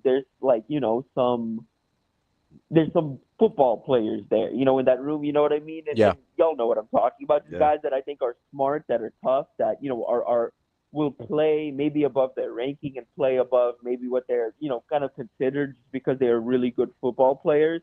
But I like the length, and I like the just natural cover skills they have in the corner room right now. So I want to go back to the wide receivers here for a second. You mentioned Jeremiah Jones, which that's the first time I've heard kind of somebody bring him up in this conversation about people that might potentially get reps this year. What do you think about – I know that they were super high on Demetrius Bell before he got injured. Is that a guy you think still factors in here? I've always been really high on Jaren Bonner. He hasn't seemed to really find a place in that room, or whatever room that they've put him in over the course of the year. Obviously, Key, Hunter, Barney are sort of your non-negotiables. Do you have a sense of how you think it's going to play out after that? We've named a bunch of guys. Yeah, the thing with Bell, I'm curious to see is just where does he fit in right now? Because it is a year later. It is, if he would stayed healthy, I kind of wonder how much we're talking about Ja'Cory Barney right now, because those two would have been splitting reps, and there's a chance we're seeing more Bell than we are Barney. But so where does he fit in now a year later, where Barney's kind of stepped up as not just a young exciting player, but also a leader in the offense? And so is he a guy that is interchangeable, that can also be on the field at the same time? I think so. I do think Dana Holgorsen's offense works in a way that you can get all these different guys on the field at the same time, even if they have similar skill sets. That's my biggest concern biggest concern. That's my big, I think what I'm most interested to see this fall is just how many receivers are working with that first unit. How many guys are working in there in the times you get to see practice in that first game? Where does a Bell fit in? Where does like you mentioned, Jaren Bonner? Because I think that Jaren Bonner is one that is versatile enough that can get out there regardless of personnel. Bell, on the other hand, I don't know right now with some of the other bodies in the room, with an Isaiah Hunter and a Dane Key and a Ja'Cory Barney and some of those guys out there right now, Quinn Clark, do you throw Demetrius Bell out there as an outside receiver? Do you kind of keep him in the slot? So, I'm curious to see how Nebraska approaches it, how they handle that conversation with him, and, kind of where his head's at when he is on the field. Because, again, it's been over a year since he's been out there, and he's missed some time. It's going to be his first time really contributing at the Big Ten level. So I'm very curious to see how his fall camp goes. Yeah, I'm excited. I think, number one, he's way gifted. I was blown away pre-injury, and he had a couple of setbacks in terms of his recovery. And I think there's this weird thing about this staff, Tim. I'm not sure if you agree or not. They seem like they're always cognizant of organic, kind of these organic stories where they can say, see, this is what can happen. Bell seems like a prime candidate for, see, this is what can happen. If you hang in there, you pay a price, you continue to train, you don't give up. Because, I mean, a year ago, there were, well, is he going to stick around? Where is he? Nobody brings him up. He's been, and lo and behold, I actually think he's one of the guys that could be one of the better under-the-radar stories of fall camp if he continues to stay healthy. He just seems to be a poster child that they could use for, hey, this is what happens when you hang in there. Yeah, absolutely.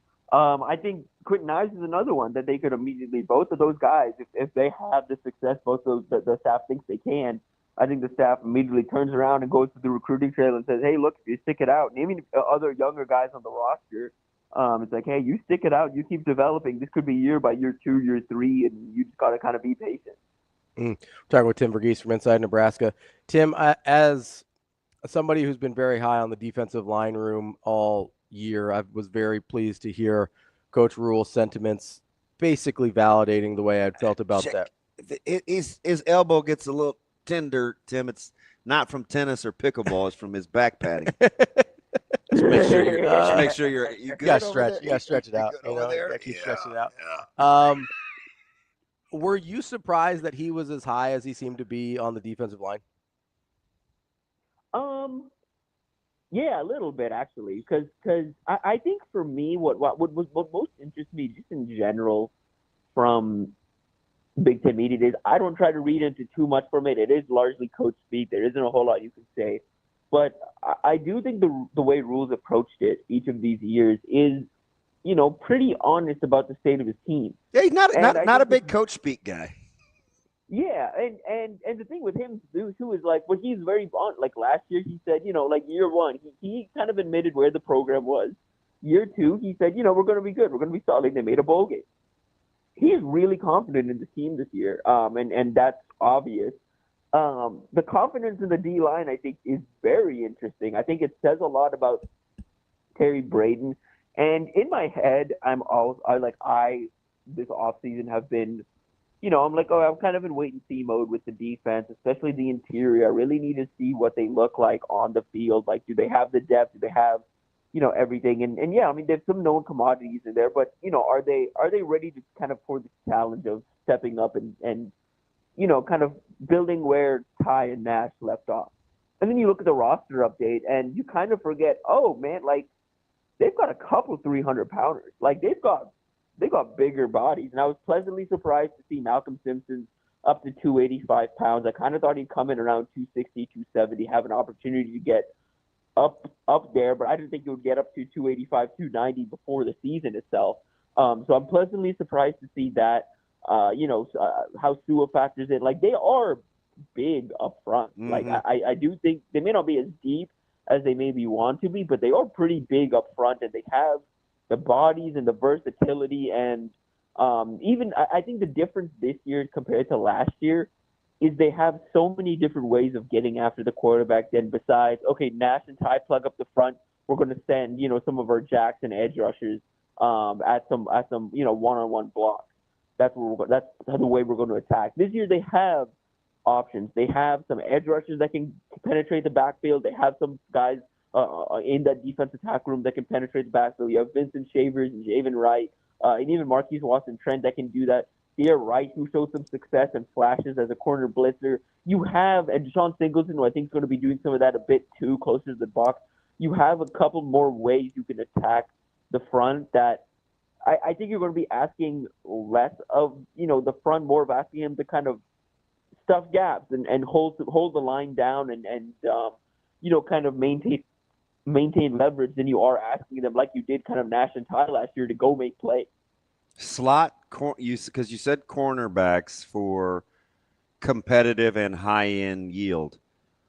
Slot O-line, and not now, speaking of back betting, we saw reference to the tight end room too. I don't know where tight ends fits in kind of your frontal lobe, but compare and contrast the competitive spirit in those two rooms versus the potential of the high-end yield in those rooms. Are they similar? Is it you're just trying to sort through bodies, or you think it could potentially be a productive groups? The tight end room, to me, I think is the room that is a room in retrospect when we look back on this season, we could be like, okay, well, that's how Nebraska won all those games. Like if Nebraska does get over the hump and do that kind of stuff. Yes, sir. And because it is just a room that offers so much. You Super have versatile. the high floor blockers. Thank you for guys for coming to my side of the street. Thank you. Thank you. You have all these, like, you have two specifically high floor blockers that provide more than enough as pass catchers in Luke Lindenmeyer and Mac Markway. And Markway adds even more as a pass catcher. Just if you go back and look at the LSU film, he's got enough. There's enough there. And then you have some of these high ceiling type guys in a Heinrich Harburg and a Carter Nelson that it's like, okay, these are offensive weapons. Like, you can bury one of those guys in 13 personnel and defense really isn't accounting for it. Oh, and there's Carter Nelson running wide open down the seam. Like I can envision that happening this fall. There's so much they can do offensively, just in general, between the wide receivers, tight end rooms, and you factor in, moving Mosey to the running back room. They have so many different ways they can attack a defense now. I'm just telling you, as a guy that puts together defenses, if they come out in 13 personnel, and then let's say, and it's a running back, Carter Nelson, Harburg, and Lindenmeyer, I'm not sure if I want to be in big personnel defensively or I want to stay base. You may even have to tinker with some big nickel there. Just the range in which they could line up is a headache unto itself, in my opinion. Those are some big bodies. Right. No, absolutely. And add Bonner, right? Yeah, technically a wide receiver, but big dude. It's crazy. Yeah, you add in Bonner and you add in, let's say it's 13 personnel. You've got those 3 tight ends out there. Maybe you throw, another receiver or 2 out there. You throw a Bonner, maybe a Key out there. Those are a lot of big bodies for a defense to kind of keep up with. And in the Big Ten, they maybe have, enough corners to keep up with the speed of Bonner and Key and a safety to maybe line up over the top of Carter. But do you have enough size and speed to keep up with Harburg and Lindenmeyer? I don't know. I don't know how many teams in the conference do. So I think if you were to, and Dana Holgorsen's never going to kind of give you everything up front, of course, like you're going to have to see it in play. But if you were to ask probably what he's been tinkering with the most this offseason, I really think it's how to get all these different tight ends on the field.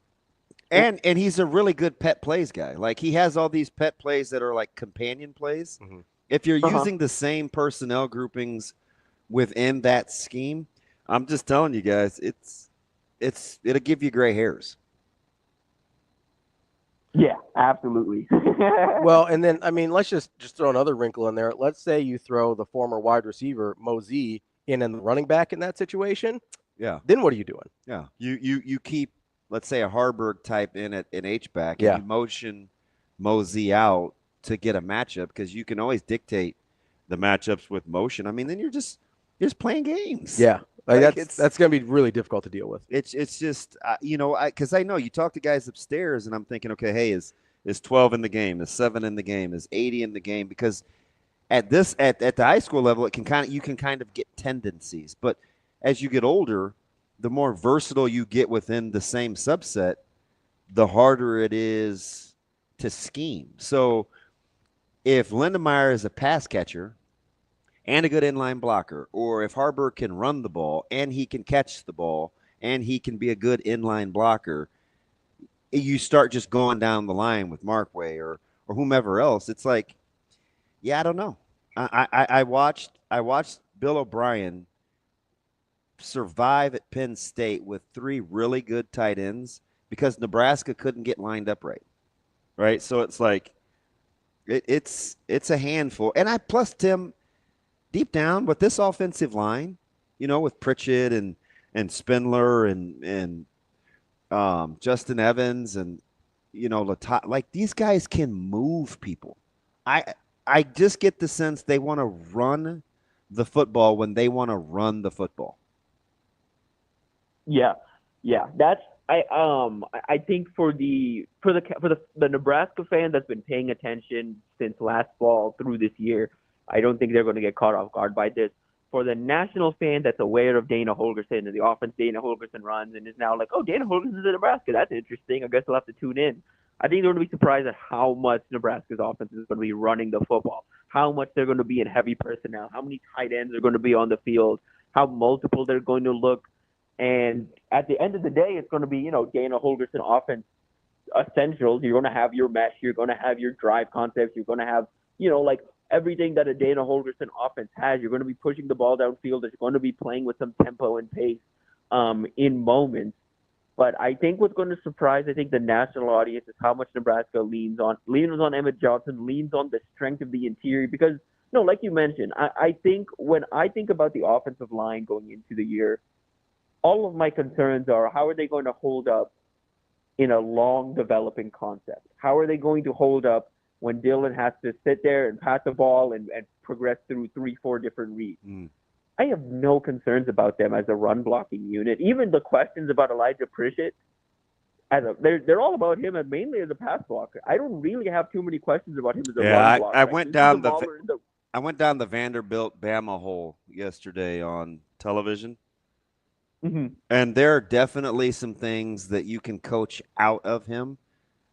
But as a run blocker, I have no concerns watching him and Jam Miller and these guys against Vandy. And Vandy worked them because they kept the ball so long in that game. But I agree, man. Like, Spindler's the same way. Like, just grading and rooting guys out, those are big – cock-strong graders, right? Like, why wouldn't they play to their strengths? Right. So, yeah, like, I do expect them to kind of run the rock a little bit. And I also say this on Pritchett. I said it on me and Steve had this discussion when he joined the program, and I know we've mentioned it in, like, our breakdowns of him, but I do want to kind of note, I did think the way Pritchett played against Wisconsin at the start of the year was different than the way he progressed as the year went on. I do think he finds more success against some of these power-based rushers that he's going to see more of in the Big Ten than some of these quicker guys that you do see in the SEC. And the SEC is unique. You do see these guys off the edge that are big and quick. You don't just see the kind of like traditional just straight speed or straight power rushers. You do got to get a hybrid. But for the power rushers that, Pritchett's going to face, against the Wisconsins and the Iowas and some of the teams you see in the Big Ten, I think Pritchett can hold his own and handle business. Tim, what was your reaction to the way that Coach Rhule talked about Dylan over the course of Big Ten media days? Was pretty effusive in his praise for him. Seemed less, I don't know, a little less restrained than last year when he talked about Dylan. Like, how did you process that?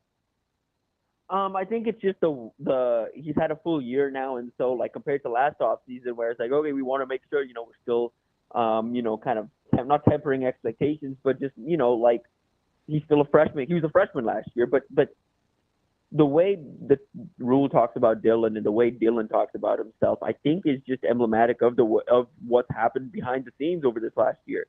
He's stepped up in the weight room. He stepped up in the locker room. He stepped up on and off the field where he is the leader. This is his kind of team now, and so I don't think any of this happens. I think Rhule's honest. I don't think he's there if Rhule didn't think he was putting in the work. And I kind of hinted at it last week, Damon. You weren't on the show, but kind of touched on it last week. There are some programs out there where it's a quarterback entering a year two or entering the second year starting, and there's questions within that program right now about that guy's work ethic or, whether that guy can be the guy. There's no questions about that at Nebraska right now because he's put in the work to be the guy. He's kind of led from the very front. He's set up, kind of these throwing sessions. He's built a camaraderie with his wide receiver room. He's a leader in the recruiting space as well. He's as involved as you want your starting quarterback to be your headline, your face of the program type guy to be. And I think everything that's following is showing that. One of the things that I appreciate about Coach Rhule is he's pretty intentional and kind of how he talks and the message he wants to portray. And he didn't allow me to frame the question of, hey, how are you able to replace your staff with such good coaches, without acknowledging that he had good coaches previous to needing to have them being replaced, right? He wanted to pay some homage to the Coopers and the Knightons and the Tony Whites, where even when he asked the question, because basically I'm saying, wow, you got an Addison Williams, you've got a Phil Simpson, you've got a Braden, you've got a Phil Snow, you've got a Dana Holgerson. And he's basically in his answer was like, hold on. Like I had some guys before that too that helped me get this thing going. But yes, I am excited about the new guys we had on board. It's interesting as I reflect being in his position. You never want to do a disservice to those that have been before you. And he's very diplomatic in doing that while he's still telling the story of how this program was built, right? Like even in that answer, he's saying, hey, we don't get any of this done without Reimer and Bullock. Hey, we don't get any of this done without, Coop and Knighton and T. White. Like he's very good at tying the whole thing together before he's quickly ready to move on. I don't know what it is. I just hear it in all the answers. It's hard to believe that the players won't think along similar lines, right? Right. I think it's really impressive that it's incredible. Yeah, what he does is he gives the proper context and gives the proper, I think, flowers to everyone that's deserving. Again, this is not a similar situation at all, but I've been thinking this week, Tyrann Mathieu retired, of course, and that's a guy that I love growing up. He's a guy that there's a lot of debate right now within the Chiefs fan community of like, hey, does he deserve to be in like the Ring of Honor? Does he deserve some honor from the Chiefs? And there's a section of the fan base is like, yeah, but this guy was more. I don't think people recognize the mentality and the culture and just the leadership that Mathieu brought to that Chiefs secondary that allowed him to elevate to the point that, hey, that was a defense that was solid, that kind of played above them to match Mahomes, and early on in this run was able to lead them to this run. And I don't think in the time and since he left, because of some of the way it was handled on the way out, I don't think he got his proper due for what he did to that Chiefs defense. I bring that up just to say I think Rhule's doing a good job of, before we even get to a point of having to reflect, before we even get to that point, he's like, hey, make sure these guys, get their due. Make sure it's like, hey, this is how it's supposed to go. I agree. And we have to credit these guys now before it's all done. I was, it was one of those, and he's just super thoughtful. And I just remember when I was leaving, his answer forced me to go back and say, was I too quick to gloss over the previous staff? But even if I was, he let me off the hook with his answer, right? Because I'm basically saying, goodness, man, like this staff on paper is pretty impressive. You could make the case that it's better on paper than a year ago, and some of the guys you weren't planning on leaving, and you replace them in. Like, that's what I'm thinking in my head as I'm framing the question. And he still brings it back to the whole, and I love the term getting your flowers, because I'm like that. That's a big thing for me, especially with men. But it's just hard to believe that it, as seamless as he could weave that into an answer, his team wouldn't be appreciative of the guys that have gone before them, or what they went through, or what their offseason workout looks like before they move on to the next thing, right? I don't know. He's a gifted orator, I get it, but he's extremely thoughtful too. Yeah, I think that's like we talk about. What's most impressive, I think, is how in the moment and cognizant he is of the people around him and how important they factor into everything. And again, that willingness, like again, we just saw. I don't want to hash it, but we just saw a former head coach here just kind of dismiss everything that happened here. You know, like it's different. I think it is impressive that he's willing to give those flowers, not to the previous guy. Yeah. And even in those answers, he got his point across. Mm-hmm. It was kind of biblical, right? There wasn't the chastising in the glass house. It was the acknowledgement, the okay, but this is where we are now. And I get just the even the answer had grace, yet he could in the same vein say, you guys realize I did inherit a mess. Who was the head coach previous that I took over for? But you could get that point without having to have him say, look, bud, I took over a worse job than you did. Yeah. He didn't have to say that, though. You know what I mean? Right. It just and how he answered the question, it was like, oh, he even had people like, was he defending him? Is he not defending him? Well, I mean, he's very smart in that regard. If you look at my mentions, maybe he did need to say it out loud because some people definitely missed it. Like some people definitely missed the fact that he was rebuking the job that Scott Frost did, and that's why. Like, because I've got the famous like poop on my porch rant, right? And people are like, well, I wonder what Ravi's like. People quote tweeted it to me and was like, oh, what does Ravi think now? And I was like, he literally just told you the ways in which Scott Frost defecated on the porch. Yeah. Like that was the entire rant. Like I get that he said it in a way that was nicer and less crude than I did. But like he was laying out all of the ways in which this job was torn down by the time he got here. Yeah. And could say it without saying it. He's Maybe brilliant. Been discussed already. Yeah, maybe it's been discussed already. I think the one part of that statement specifically about what he inherited and where it is now, the big thing I don't think people are talking enough about is the alignment from top to bottom. Yeah, the finance. Yep. Now, 100%. That they haven't had in a while. They didn't really have when Frost was here. They didn't really have at the start of Rhule's tenure. They have that from AD down to the players, down to some of the support staff. It's aligned across the board.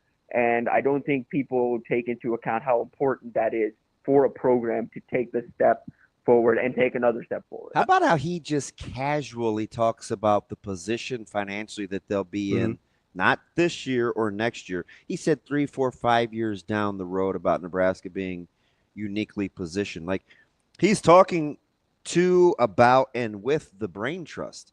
Like the unity, the unity and the purpose is. It just seems to be, on whatever today is, extremely cohesive. I'm almost shocked, to be honest.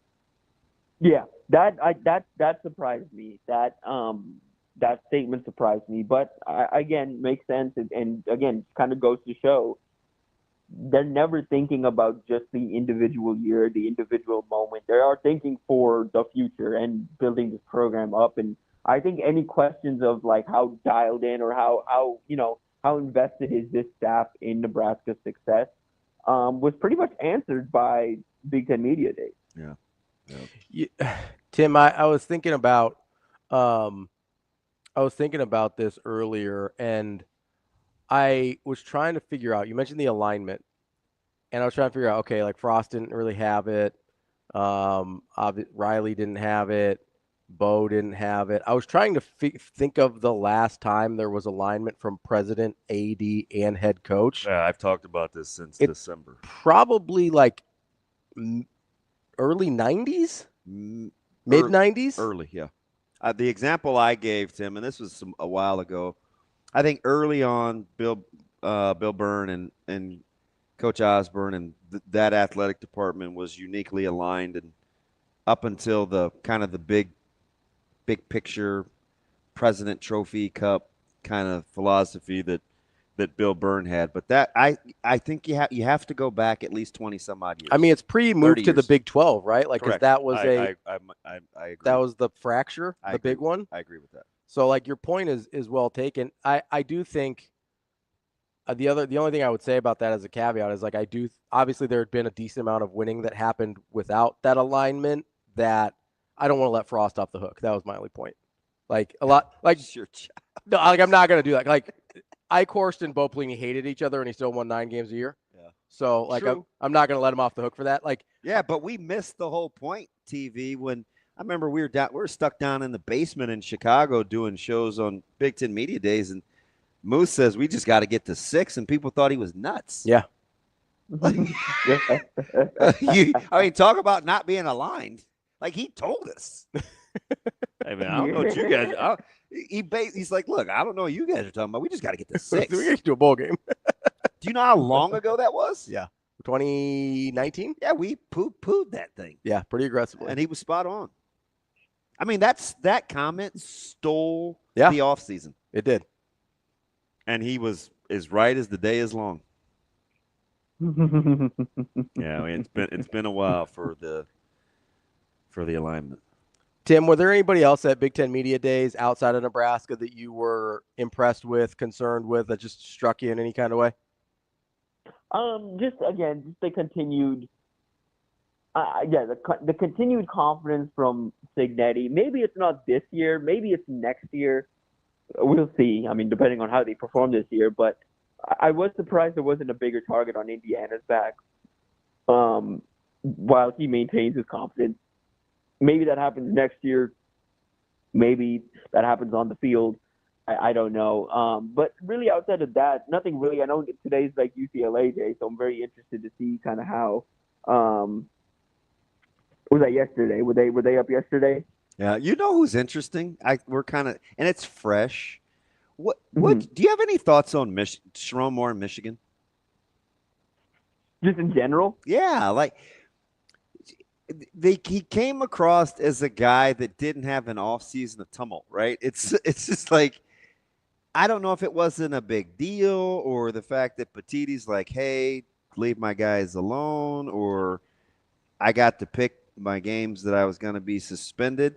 And I get the ready to move on from, but I couldn't sort between just confidence in the upcoming season, not wanting to keep the trash on the curb, versus being dismissive. I felt like their tenor was interesting yesterday. Yeah.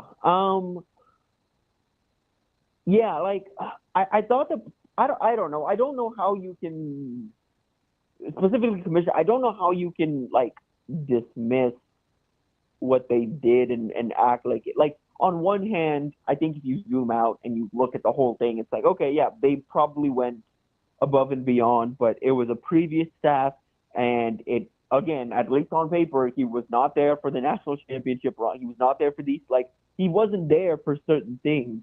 And I don't know, but at the same time, I know there's people in the conference that are pretty pissed off about it, but as far as the team goes going into this I mean, he's year, one of the few coaches to be named twice. Right. I mean, it's hard to be, to avoid that. Which is why he's being suspended, right? Yeah. Yeah. So that's what I'm like. I don't know. I kind of think the Michigan program themselves are like, well, we're focused on now. We're focused on the future, and everyone else is like, well, you still do have to face some kind of accountability for what y'all did, which is fair. I get it. I understand both sides of it, but for Michigan and the sake of their program and sake of moving forward and kind of turning the page and turning to the Underwood era, I think they need to focus on now. At the same time, I think every other program and every other fan in the Big Ten and in the country has the right to be pissed about probably the fact that they're going to get away with relatively lack of accountability for what happened. That's our guy, Tim Verghese, inside Nebraska. Tim, we appreciate the time as always. We'll talk to you next week. Thanks, TV. Appreciate you guys. That's Tim Verghese from inside Nebraska. Let's take a. Do you still, real quick before we take? Yeah. Let me ask you on the other side.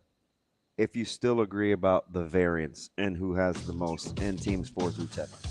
Ooh, okay. Sit on that. I will. I'll think about that during the break. That's DB. I'm Ravi Lulla. We're here at Hurrdat Sports Bar and Grill. Don't forget, you can get 75-cent wings all weekend, Saturday and Sunday here at La Vista or in Gretna. Make sure you check it out. We'll be back here in just a second.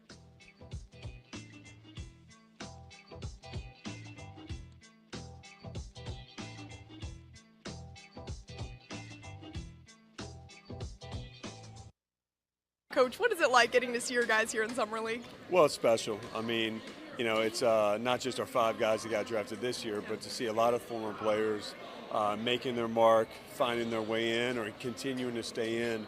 I'm just so proud, you know, and to just watch Tyrese, the journey he's been on, and see he is 35 points and everything he did is pretty special. Would you say that's the most gratifying part of being a coach, is seeing your guys make it to that next level? Yeah, well, obviously you judge yourself on wins and losses and championships, but also a big part is making sure that our guys can accomplish what they set out to do. And so to see them have dreams and their dreams to be accomplished by being here, it's what it's all about. I know we won't see Cooper Flagg anymore in Summer League, but when did you know he was special, and how did you see him come to fruition throughout his time at Duke? I think it was the first 2 minutes I saw him at Piezon a few years ago. It was pretty obvious, and I don't think it took a rocket scientist to understand how good he was going to be, but he's even better than I thought. Special to be around every day, and he's going to have a long-time career.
Avery Howard here with Emmett Johnson at Dillon's first ever youth camp. You guys are all out here. O-linemen's out here. You guys, the wide receivers.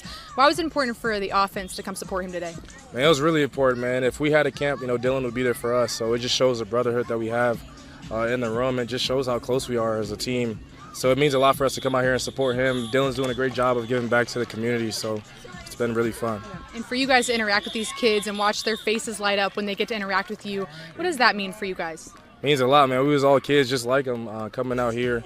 They're having a lot of fun, and they're really excited to be at Dillon's camp, so it's just great to be able to give back to them. You know how much Nebraska football means to all these little kids. When they leave, what do you hope they know and think about Nebraska football? They know that we got some great players, you know, not just football players on the field, but great humans. And I hope they take that into their lives after this camp and just have fun with everything they do.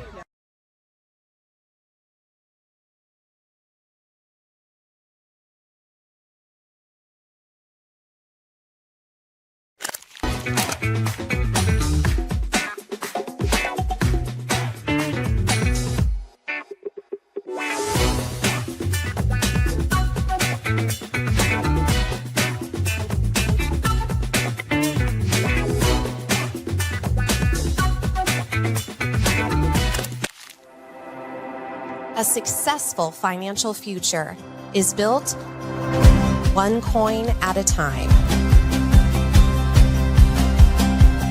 Whether you're just starting out or a seasoned saver, we've got the financial resources and team of experts who will be with you every step of the way. Centris Federal Credit Union. We are where you are.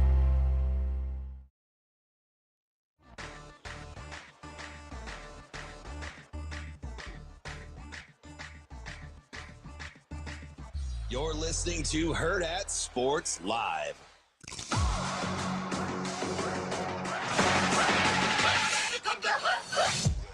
Welcome back, Hurrdat Sports Live, presented by Centris Federal Credit Union, reminding you, if you maybe had a little bit of a train wreck like we did in the first hour, got a little auto collision, you got to get to Dingman's, and they'll help you out. Locally and family owned and operated.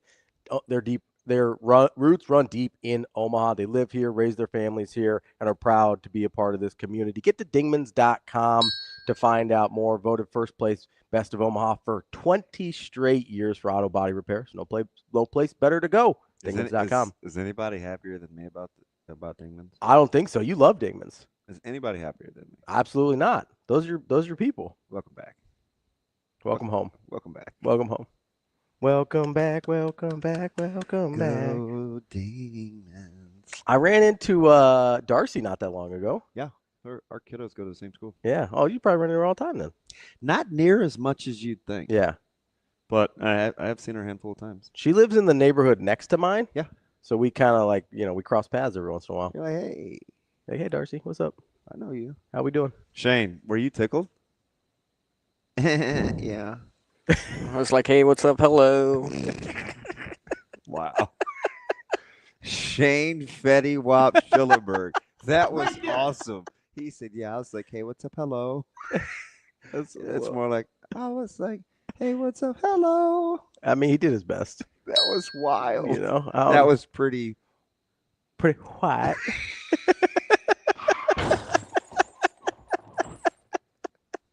See, you don't get bang for your buck advertising anywhere like that with us with Dingmans. It's organic. It's part of the show. Yeah. Big organic guys. You love to see it. Let's get to our guy here, Mike Sautter, Hurrdat Sports and NEBPreps. We're so early for Jerome. It's like, what am I going to do with this extra 3 minutes? The jet setter all over the world, Mike Sautter. What's going on, man? Where are you, Jerome? Are you outside? I'm outside on this deck. Yeah, I'm going to need you to stop banging into stuff. What's out there? Horses? Sorry. Goats? Unicorns? No. Mountains. Are you... Wait. Did I know you were leaving? Where are you? I'm in Colorado. Oh. Yeah, we made some jokes about substances last week, I think. Oh, so that's interesting. I am glad to see you upright and functioning because we all have our foibles. Well, this is my third cup of coffee this morning already because and you're mountain time too, so it's 8 o'clock there and you've knocked off 3 of them. Yeah, attaboy. Went to bed early last night. So what time was that? What time was that, Mike? Is it a little bit of a blur?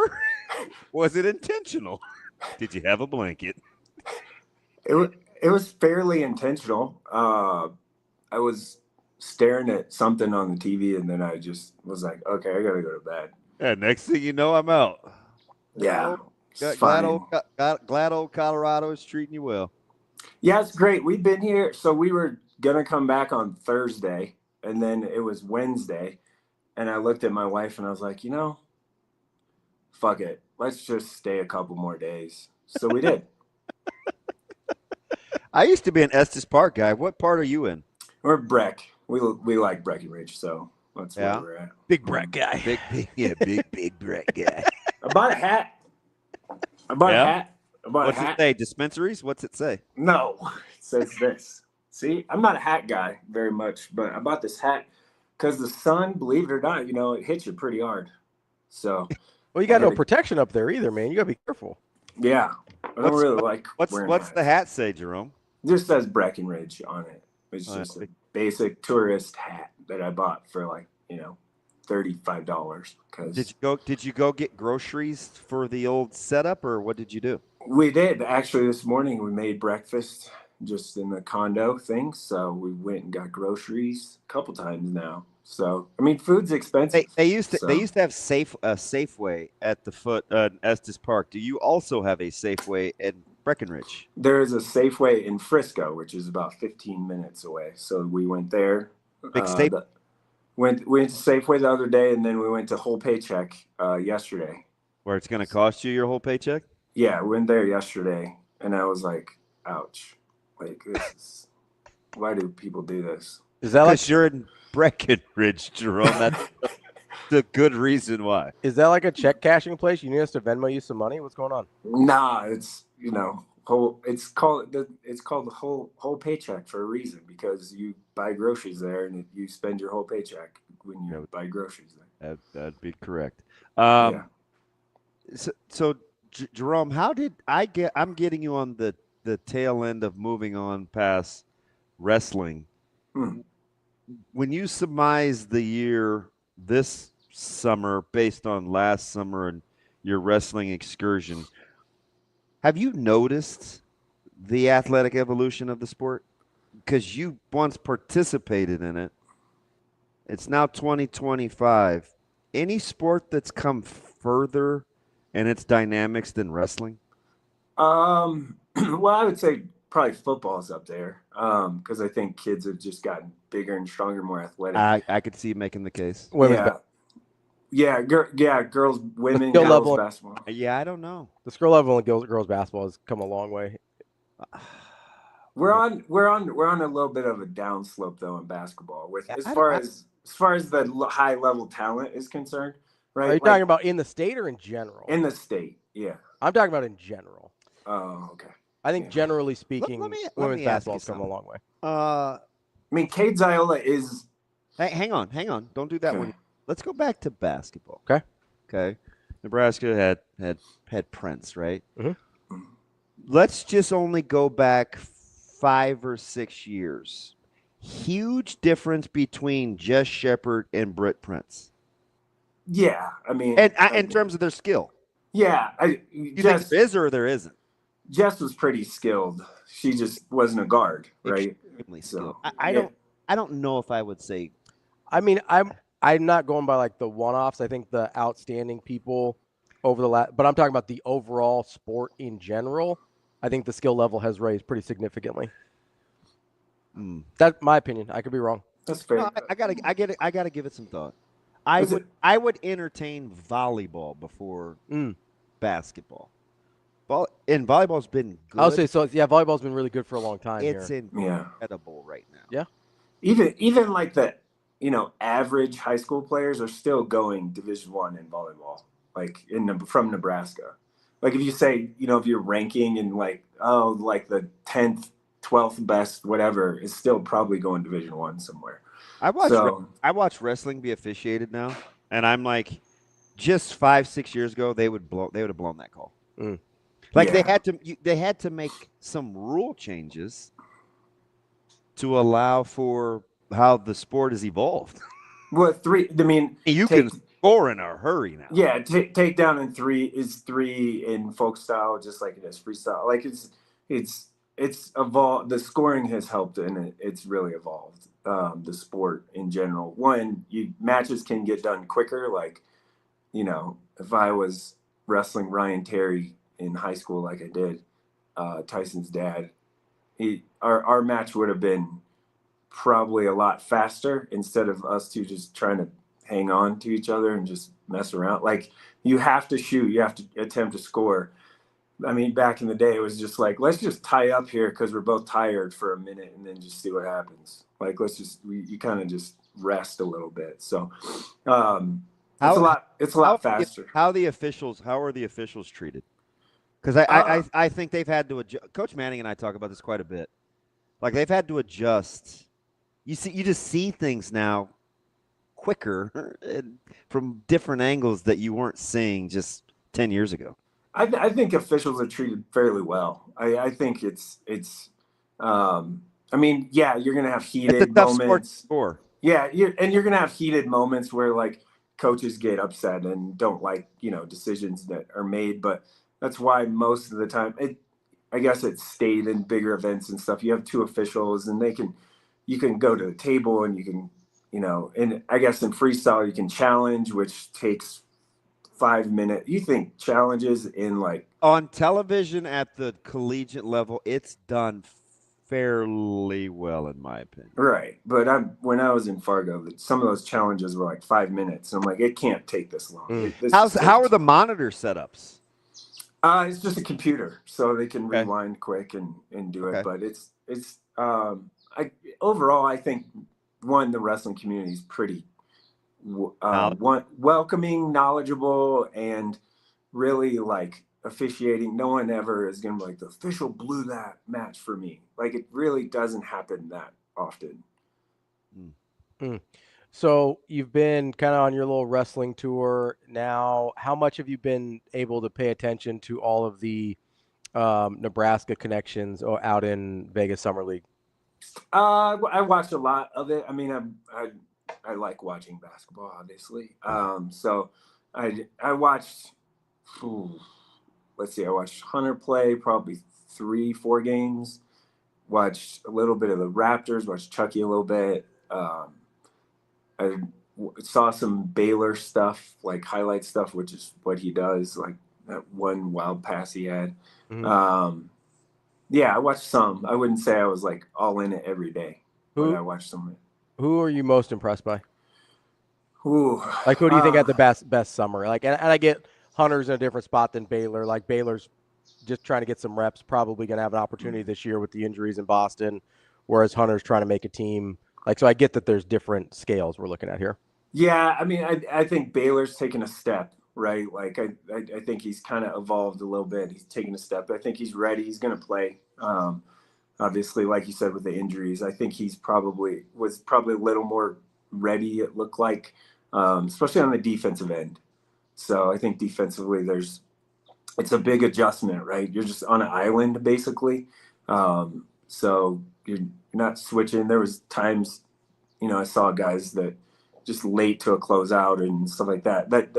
Those type of things just won't work, like in the actual NBA, not summer league. So I think those are some of the things, like learning curve is definitely there. That's why you don't see rookies really kill it, like ever, but at all in the NBA, unless you're Ja Morant or something. Oh, I just said Ja Morant and kill it. That's probably not good. Wow.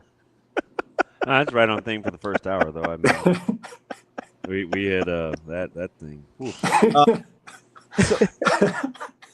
Sorry.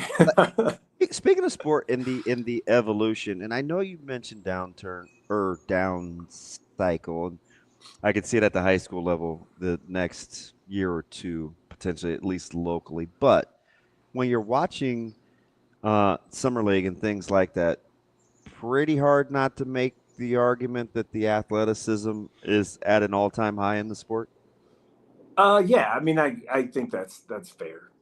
I think more and more you're just positionless guys. You're not just true posts, like a true actual post. Unlike, Kalkbrenner, that's like a unicorn. Zach Edey, kind of a unicorn. Like, there's guys in the NBA, obviously, like that. And probably getting 20 minutes. Yeah, I mean, you have guys like that are just. Yeah, even Kalkbrenner, though, right? Like, even 15 years ago, he's not shooting threes. Like, even Kalkbrenner, who is sort of a unicorn as a big and kind of like, hey, he is a 5. Like, he still is in a position where he's being asked to do things offensively that he never would have been asked to do 15, 20 years ago. Even I watched a little bit, of the Hornets summer league stuff. Even him like closing out on a 3 and stuff that's for a 7-1 guy. That's pretty good. I mean, we saw him last year at Creighton where he would get switched on to a guard and in a pick and roll situation, and like he's good for 2 or 3 dribbles. Yeah, like he can stay in there until a switch comes. Like, don't want to drop, you can head. Right. Yeah, you don't have to use drop coverage with him. He can stay out there, and if you can recover, he'll buy you 2 or 3 dribbles, which is, again, for a big, like 15, 20 years ago, show and go. Yeah, like that was not a deal. No, yeah. So you have guys like that, but anymore, I mean, I just look at Nebraska, for example. Let's look at this. Let's look at just high school in the state and comparatively like football, basketball. So in the past, Carter Nelson played basketball, right? Mm-hmm. So but that kid, if he didn't play tight end, he would be a Division I basketball player. Just athleticism alone. Let's just go 5, 6, 7 years ago. You had guys that like Micah Riley Ducker and Caden Helms, and those guys played basketball. But what I mean is, if they that was what they focused on, they would have been probably Division I guys because they were 6'8", 6'7", that athlete type of guys that would have came through here. I mean, even look at like a guy like Saint, like he's 6'7", right? 6'6", 6'7". High school probably 6'6". And super versatile. Two guys that continues to grow past 19 years of age. Where I don't know how he keeps getting taller. Yeah, yeah, he's a lot. He's a lot taller. He just does. He just keeps. He was stretching. like 6'4" as a senior, Like, maybe. Wow, your plate's full. Yeah, I think they listed him at 6'6", and I think that was maybe a little aggressive. Generous. Yeah, a little bit. Not a ton off by that, but I'm just saying, you look at those type of guys, like those guys, they would have been in the 90s. They would have been basketball players. Hey, let me ask you something, Jerome, especially on the heels of Rice committing. Mm-hmm. I know you got a chance to see him play. You're well aware of Sanford.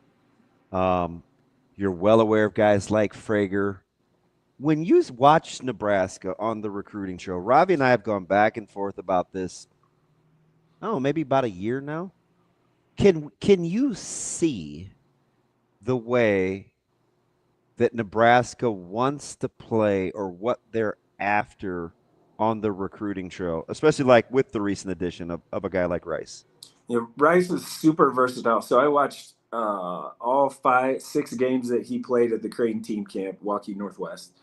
And then in June, again, I watched him play 4 games in Kansas City at that deal. So I watched him play 10 games with his high school over like a 3-week span. True 3 level? Yeah, I would say that. Yeah. I mean, he's a almost 40% 3-point shooter. He shoots that. More than that. Yeah, more than that. And he's long. He's pretty athletic. There's stuff to work with. He needs to get bigger and stronger. Defensively, probably a little bit better. But they really rely. Waukee Northwest has a really good team. I do like the fact, Jerome, he's not afraid to step out and guard, right? Like, he guards a lot of different positions given that wispy frame. Yeah, he's a wing. He's a true 3, I think. He's athletic. And back to your question about what they're trying to do. I mean, obviously trying to get just long shooter dudes that can bang threes, play around a post that can really pass it from the high post. Like, Rink is the perfect fit for what they're trying to do. Now, when Rink leaves after this year, which is pretty good that he got fully cleared, because that's a massive situation. They need him to be good. Yeah. You wonder if those guys that they have, like Yugi, like he can stretch it and shoot a little bit. Iceland dude can stretch it and shoot it a little bit. Forget his name. What's his name? Leo something. Leo, yeah, Leo Curtis, yeah. So I actually watched. I logged in and watched 2 of his FIBA U20 games with Iceland. So I actually went back and watched him. So he can do a lot. He can do a lot. Now, I don't think they're counting on him playing as a freshman. But if he can develop and stay, they're doing well. Frager, they love him. They loved him. They've loved Braden Frager since he was a junior in high school. He's put on that weight. He probably I've seen him in a little bit, especially in. And my favorite trait, uber competitive. Like, yeah, kind of stepping on your throat a little bit. Yeah, I mean, in high school there were times where his competitiveness went a little too far, but I think he kind of reined that in a little bit. He's going to be good. There's a logjam though right there at that position, because you have Sanford and Essesian and Frager, and there's a lot of position lists there. Now, can they guard athletic dudes enough where, I'm not saying in the Big Ten, right? I think athletically in the Big Ten they'll be fine. But if you get to a tournament game, I just look back at their last NCAA tournament. You look at an A&M, which was they weren't near as big, but they were super quick and athletic. Then it's all about the matchup there, and the matchup has to be right. But I do think they've done a good job. I mean, Nate Lenzer recruited the hell out of Colin Rice. And to get Colin Rice away from, I think it's an underappreciated get. He's a really good player. He was their number one priority guy. He was their priority, and it's a really good. Colin Rice will be a really nice player, and it was Illinois came in late, Iowa offered. But it was really, at the end of the day, it came down to Nebraska and Northwestern. And I think also part of it, Iowa was definitely in there too. But I think at the end of the day, it was probably those 2 and 3. He set an official visit for Illinois, and that was late. They just were too late on that. So if Illinois wants to come in and try and get a guy that Nebraska's trying to get, that's good. That's positive. And it's very positive momentum for the program, especially recruiting wise in the area and region, and to get a guy from Waukee Northwest out of Iowa, away from Iowa, and not have him go to Iowa City, which obviously the coaching changed there, but still to get that guy out of Iowa, the state of Iowa, is pretty good. It's a pretty good get. There's an underrated piece there too with Sanford, because they're pretty close. So Sanford, they do have a really good relationship. I think that's pretty cool. Yeah, I mean that's definitely part of the had to be part of the decision. Mike, what's the next few weeks look like for you as we start ramping up for high school? Your camp schedule for high school football? Yeah. So high school football practice starts on the 11th officially. I have the first day or day and a half scheduled out. I'm going to work on that stuff on, Monday. Okay. I was going to work on it today or, yesterday, but I decided to extend the vacation. So I'm really trying not to actually work. How'd that conversation go in your head again when you wanted to stay an extra couple of days? It didn't go in my head. I looked at my wife and I was like, you know what? Fuck it. Let's stay 2 more days. Did you pack or no, those units have washer dryer? Yeah, we've done laundry. With a 8 going to be 9-year-old in August and a 6-year-old, we've definitely done some laundry. So how are they doing? Are they living their best life? Oh yeah. I mean, so Layton, my oldest, she loves the pool. It was 52 degrees last night at 8 p.m. and it was cloudy and rainy. 52. Oh, you are. And she was just jumping in the pool. That's no problem. That's Zoe. Yeah, should have been more the tail. Cool, but it could be 35 as long as the water is a little heated and warm. She's in. It doesn't matter. And they're both kind of like that. And I'm a big hot tub guy, so I like sitting in the hot tub and staring at a mountain. Listen, she was at RZAC's the other day by her lonesome, clicking on the waters. She's the only one in the water. She doesn't need any help. Zero. Just best life. Going to get him at the bottom. T.I., I can do it all by myself. Goddamn Guppy. No, that's not T.I. Or Guppy. Yin Yang Twins. Other black guy. Whoa. Nah, I mean, right. We're talking about black guys again? Yeah, I mean, my man's just short of pillowcases and isolates. Whoa. That's wild. Aggressive. He is wilding out here this morning. That's bro. aggressive. Hey, I got a question for you.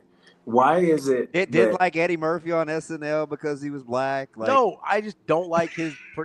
I liked him on SNL. I didn't like his movies. Easy. There's a lot. Going on. I don't like 80s comedy movies. That's it. Any Jerry Curl references? I don't remember that. I also. How about setting up markets in communities where you can take advantage of buyers? I just think it's smart to try and have as much market share as possible. Okay. You gotta go back and listen. He was in rare form this morning. No, I have one question though. Yes. Why is it that Ravi, when Austin is in, you don't get the restaurant set up, you're stuck in the studio room, but when Damon's there, we gotta go back to why is it just a Damon thing? It wasn't a Damon thing. And I'm clueless, so I asked Jerome. I literally have to say, "Hey, where are we tomorrow?" Listen, they keep me literally in the dark. No, I thought it was just Damon being bougie and having to. No, man, I'm team. We were having internet issues at the bar, so we had to go up to HQ. As long as it's not 200 degrees anywhere I am, I'm cool. I can function. That's a first to internet issues in that area right there. First I time. expect to know the sarcasm. Listen, they got it figured out. We're good to go now. And we got the air going back again today, which is good. I do have to ask, because yesterday we all kind of like held our collective breath for you a little bit when we got the reports about Justin Fields. Oh yeah. You're doing okay? You feel better now? It's just and a toe? it was weird that Fields gets hurt, and the first person everyone thought of was Jerome. Was Sautter, yeah, 100%. Yeah, I'm just scrolling a little bit on every occasional scrolling on the social medias, and I saw that, and I was very upset.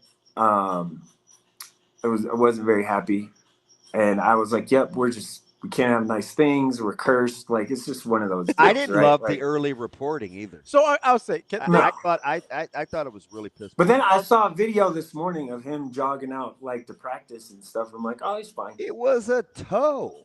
So okay, can we talk about this for a second? Are you Hey, worried a guy that's gonna run the option all year? A toe's a big deal. Turner, Gill, Fields. What are we talking? So here's my question though. Like, are you at all concerned about his toughness that he got carted off because of a toe? No, I think they were just being cautious, extremely cautious. Okay. Okay. If he was a Steeler or something, you'd be calling him a baby. I'm saying I got a little bit like because your quarterback threw a pick on the first. Yeah, I play don't know if you saw, but it was on every television show of every second yesterday. Have fun with that guy. I just got a little bit of like Dwayne Wade. I hurt my shoulder. I gotta get in a wheelchair vibes from getting carted off the field for a toe. I don't know. That's I was just wondering. It'd be all right. Or like Paul Pierce, I just pooped my pants. Can you take me back to the locker room in a wheelchair? Like I don't know. Wow. Hey, speaking of that, elevation kind of messes with your insides a little bit. Are you still eating like a 4-year-old? Like, what do you put in you that's real? What did I have yesterday? I don't really know. I remember. I ate something. I don't know. I feel like his activities in Colorado lean into the eat like a child tendencies, if I'm being honest. Yeah, I smacked half a bag of Bugles yesterday. And like, I'm 20 not even going to knock the hustle, because if I was going to get back in the chip game, Bugles would be in the rotation. They are sensational. We went to store. We had tacos last time. We just made them like at home or this place. Yeah. And I had about 4 of them. And then we had chips and salsa. And the salsa that I got from the whole Paycheck Foods place. Yeah. It smacked. So I had probably half a can of salt chip. The salsa is like halfway gone. Because I was eating some stuff. That's aggressive. Hey, did you get any Hostess snacks? No. We bought stunned. Bought a thing of, but we did buy a thing of cookies. What kind? Just chocolate chip cookies that are now gone.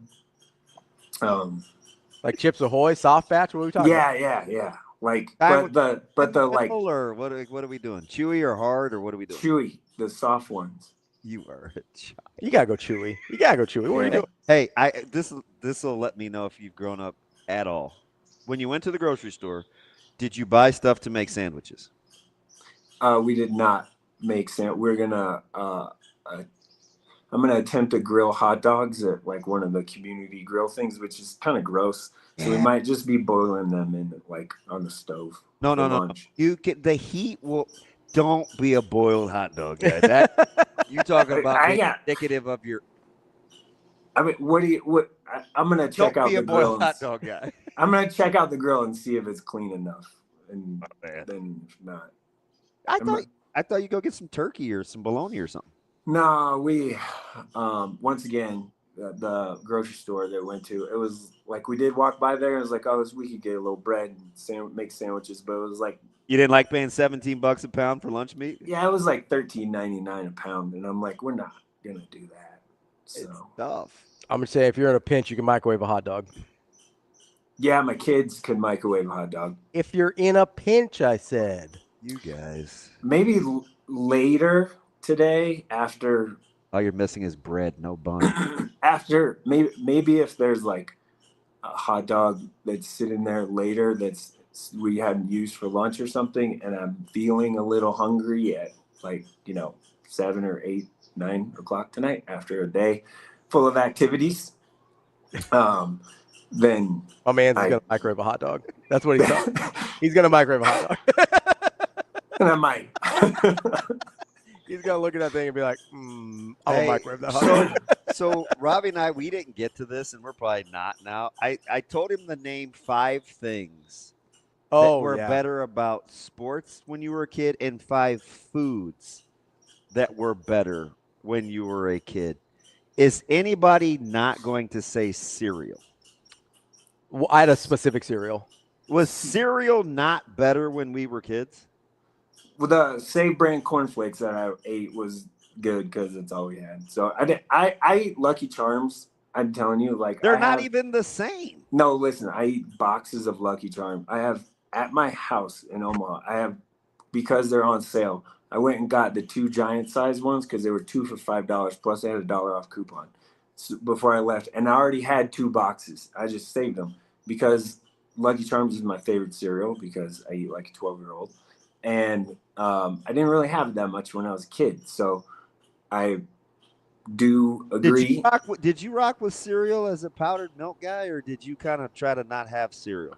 Yeah, we had Save brand cornflakes, like the very off-brand cornflakes, and that was just basically all we had.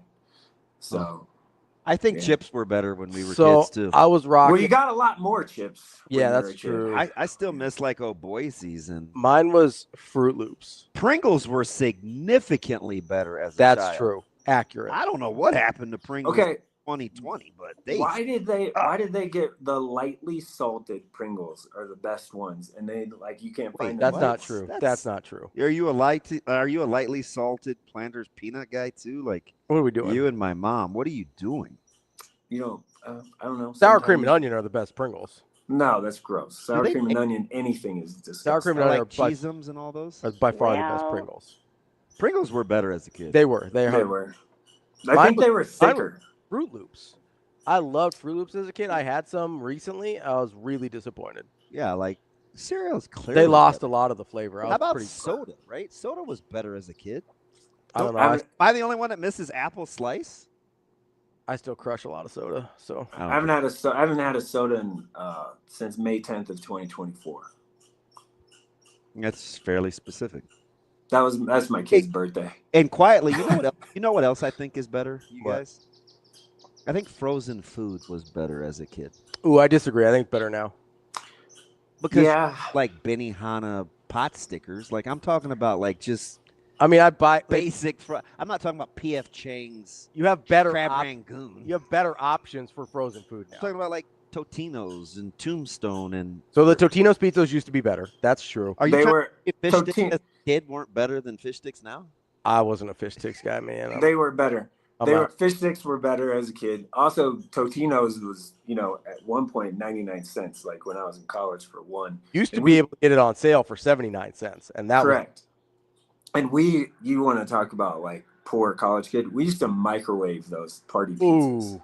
See, that's why I had the pizza pizzazz, man. That little rotisserie thing. It was incredible. Like, can you imagine a party Totino's? Yeah, it was disgusting. That's disgusting. But you know what was? Sorry, go ahead. No, I was just saying, like, 9 times out of 10, when you microwave the Totino's pizza, it was not noon. It was probably more closer to midnight. What a pizza pizzazz is? It's a little rotisserie thing. You just put the pizza on there and it cooks it. It's got heating coils up and down. It's perfect for frozen pizza. It's so good. Huh. So nobody's vibing with me on frozen food being better? No, I think frozen food's better now. I will say, how about cartoons? Eggo waffles. Eggo waffles were better as a kid. Eggo waffles like slapped as a kid. We didn't eat frozen waffles. I was a big Eggo waffles guy when I was a kid. I just had a waffle thing that my wife bought yesterday. It was a thing from Whole Foods. Like it's just in this little individual package thing. No, you just put it in the toaster. You don't put anything on it. And it's like already got it's kind of sweet and stuff. Man, that was good. I just had that for breakfast. Wyatt's got a good pull because I agree with him. Big Mac. Better. Oh, most hamburgers were better. Whoppers were better. The original chicken sandwich was better. I will say Big Macs were fast better. Food was better. Hey, better as a kid. The other day though, like on Sunday, we were in Denver. Whopper or like a whimper. It's like what? Sunday we were in Denver, and I made my family go to In-N-Out, and that was the first time they'd been to In-N-Out in their life. And it was a life-changing experience for my wife. She's like, "Oh my God, this is so good." Was she lamenting over the sauce and kind of skipped over the whole overrated burger? Oh, this animal sauce is fantastic. She did not like the French fries though. Or they had a little limp? What was going on with them? No, people, you either like In-N-Out French fries or you hate them. Yeah, I like a shoestring fry. They're like Freddy's. They're like shoestring fries. Oh yeah, I love a shoestring fry. And no salt, right? Like, so it's. I want salt. Give me the salt. Yeah, and then I had same day I had a double cheeseburger from this place, this fast food chain called Good Times, and it was good. I had to walk across the parking lot from the hotel. Dynamite. Can I just say, In-N-Out's overrated? 100%. I'm not. In-N-Out's overrated. 100%. No. Yeah, it's fine. No, I'm not gonna knock you, Sautter, because we're still maturing your palate. It's good. It's good fast food. You're like still 28 years behind your age with your food palate. 28. That would make me I'd be a teenager. Yeah, like right. That's I mean, about right. That's about right. You still get giddy over your homemade chicken parm. Like we will get you past. Yeah, My homemade chicken parm is good though. Oh gosh, this dude's picture is classic. Bless your heart though, Jerome. You've changed a ton since 2013, man. The Blackstone, I've gotten better on the Blackstone since, like, there's some stuff that I still need to try to make. I just got the Blackstone for the first time this year, so I'm testing it. I will tell you, pork chops on the Blackstone is good though. Pork chop. You don't like pork chops? Why? Yeah, you don't like pork chops. They're fine, but I'm grilling those, and they're something other than just regular pork chops. They're either Asian or put a little Asian glaze on there, a little teriyaki glaze. Oh yeah, I mean, I'm not does just putting a pork chop on a Blackstone? Wait, I'm not putting a plain pork chop with no, like, I've definitely had it like marinated in something for like a day.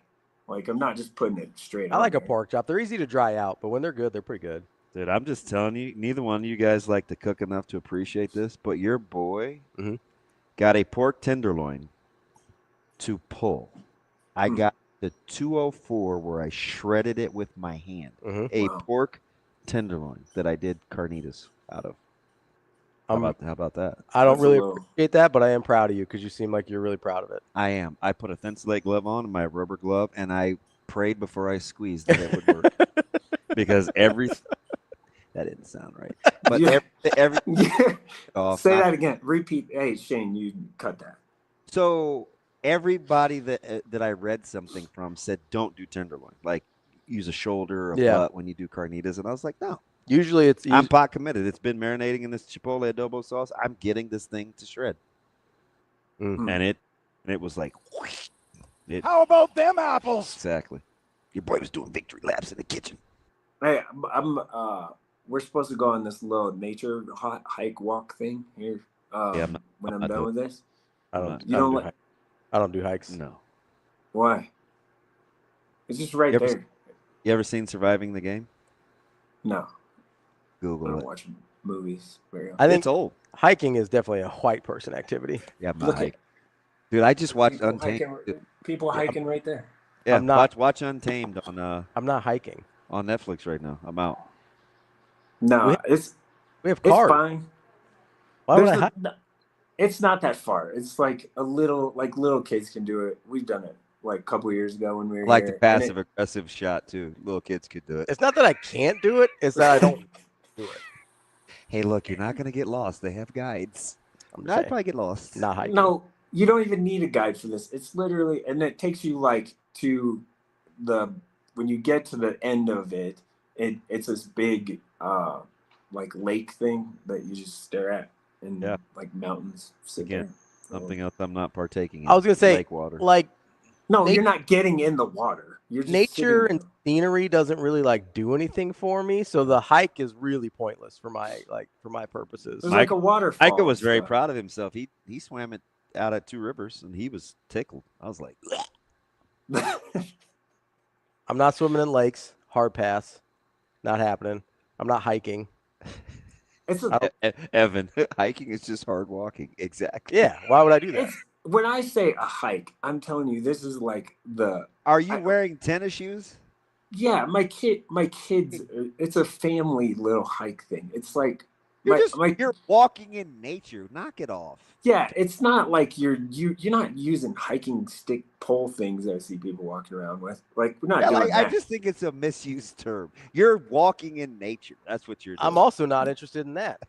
This is not like, I mean, it's a very white people thing to do that we're about to do, but it's not like uber white people thing that you don't like have the backpacks and close. stuff.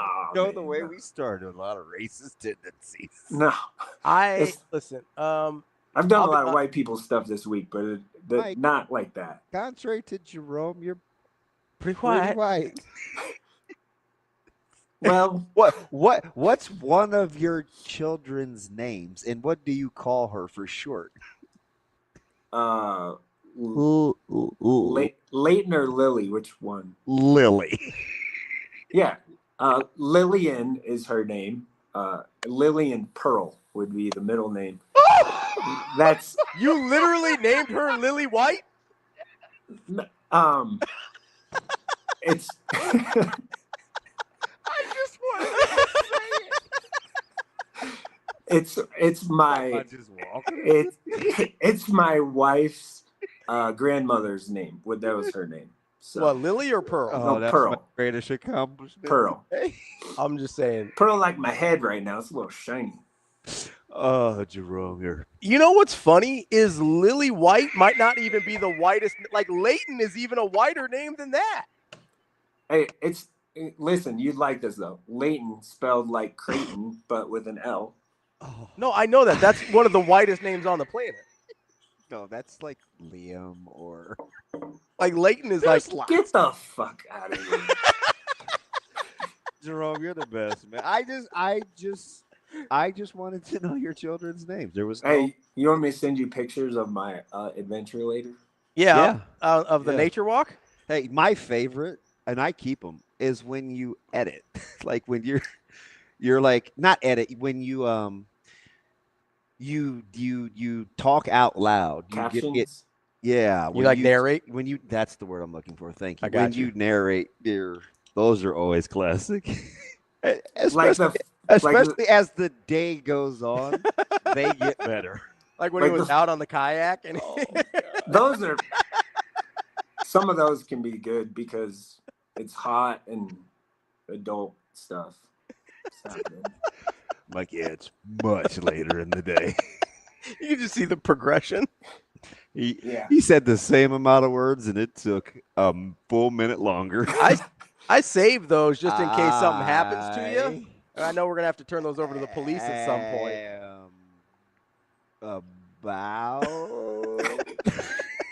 I got to watch them in 2x speed, so it sounds like a normal person talking. I'm going to go on this nature walk thing, whatever. Yep. And then I'm going to come back. I'm going to sit in the hot tub in the pool for the rest of the day, I think. Eddie Murphy. Hey.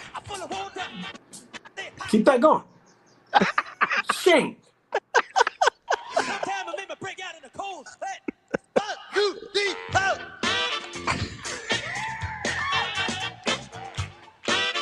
All right, man. I gotta go have my day ruined by talking to VRZAL. So hey, what? You guys have a great fucking day. All right, buddy. You too, Sautter. That dude. Don't forget, get out to the Pinnacle Bank Championship. PinnacleBankChampionship.com to get your tickets, whether you're in it for the golf, the concessions, the concerts. You just want to come hang out with us at Hole 17. Get to the PinnacleBankChampionship.com to get your tickets today. It's right around the corner, August 7th through the 10th. You're going to have a great time. Make sure you get out, get your tickets. We will be back. More Hurrdat Sports Live coming up next.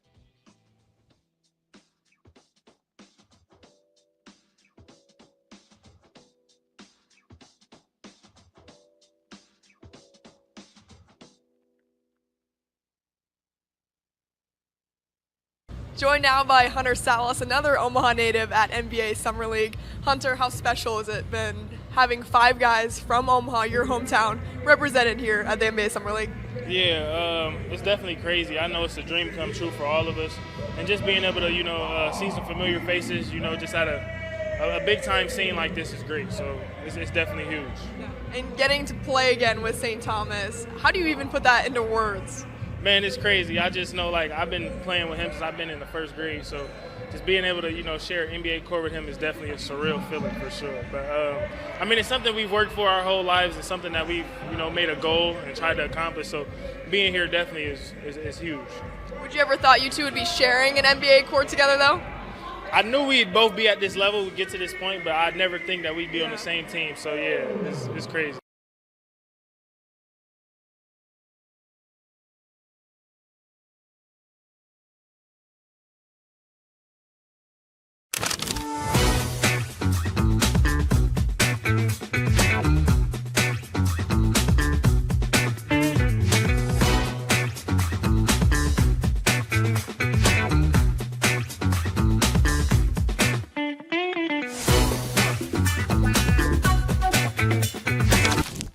Aspirations can drive us. Sometimes a simple gesture is what fuels the pursuit of a dream. When it's time to make your dream a reality, we are here to help.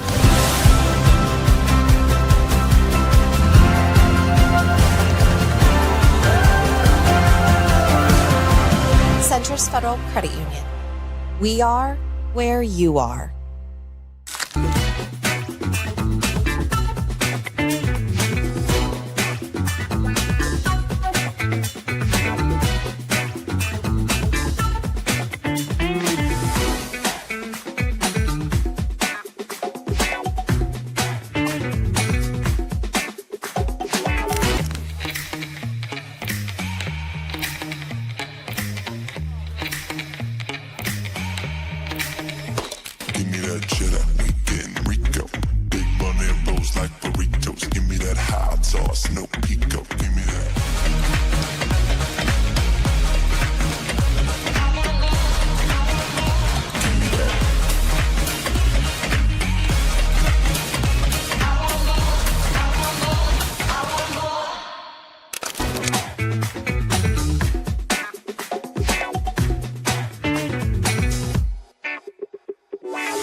You're listening to Hurrdat Sports Live.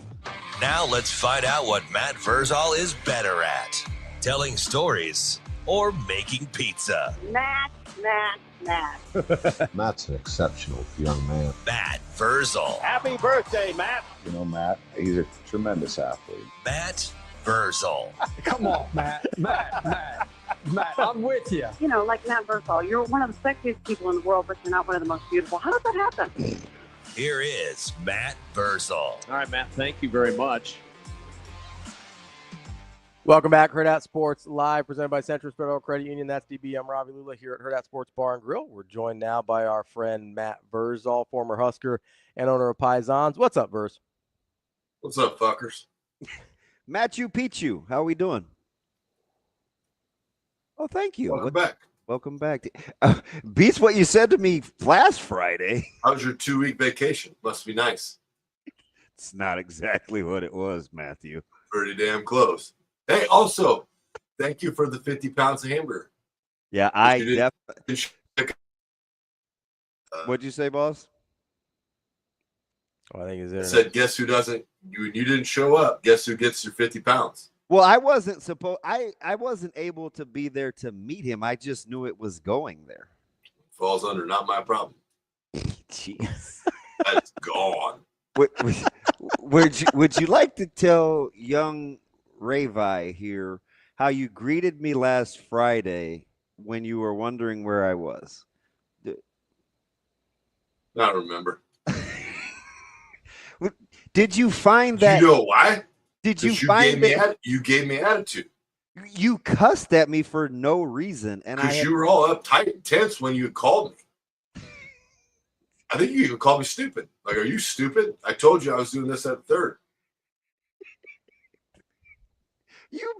I love how when you retell the story, and I'm not saying you're not telling the truth because that is what I said, but why did I say it? Because I messaged you. Where the fuck are you? You said, I can't. You know that. It's like, listen, you better lighten the fuck up. It was a joke. Calm down. He did too. Why do you wound up about nothing?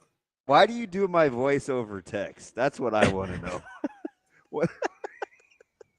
I'm pretty good at it. How do you know how that sounds? Because I've known you for longer than we've been alive. Double our ages is as long as I've dealt with this shit. I'm like, I told 50 times. Hey, can I come up in the box on the Michigan game? Can I come up in the booth? You have to ask Kyle and Ben, but sure. Who the hell's Kyle? It's my wow. The new play-by-play voice for the network. Nah, I'm just coming up.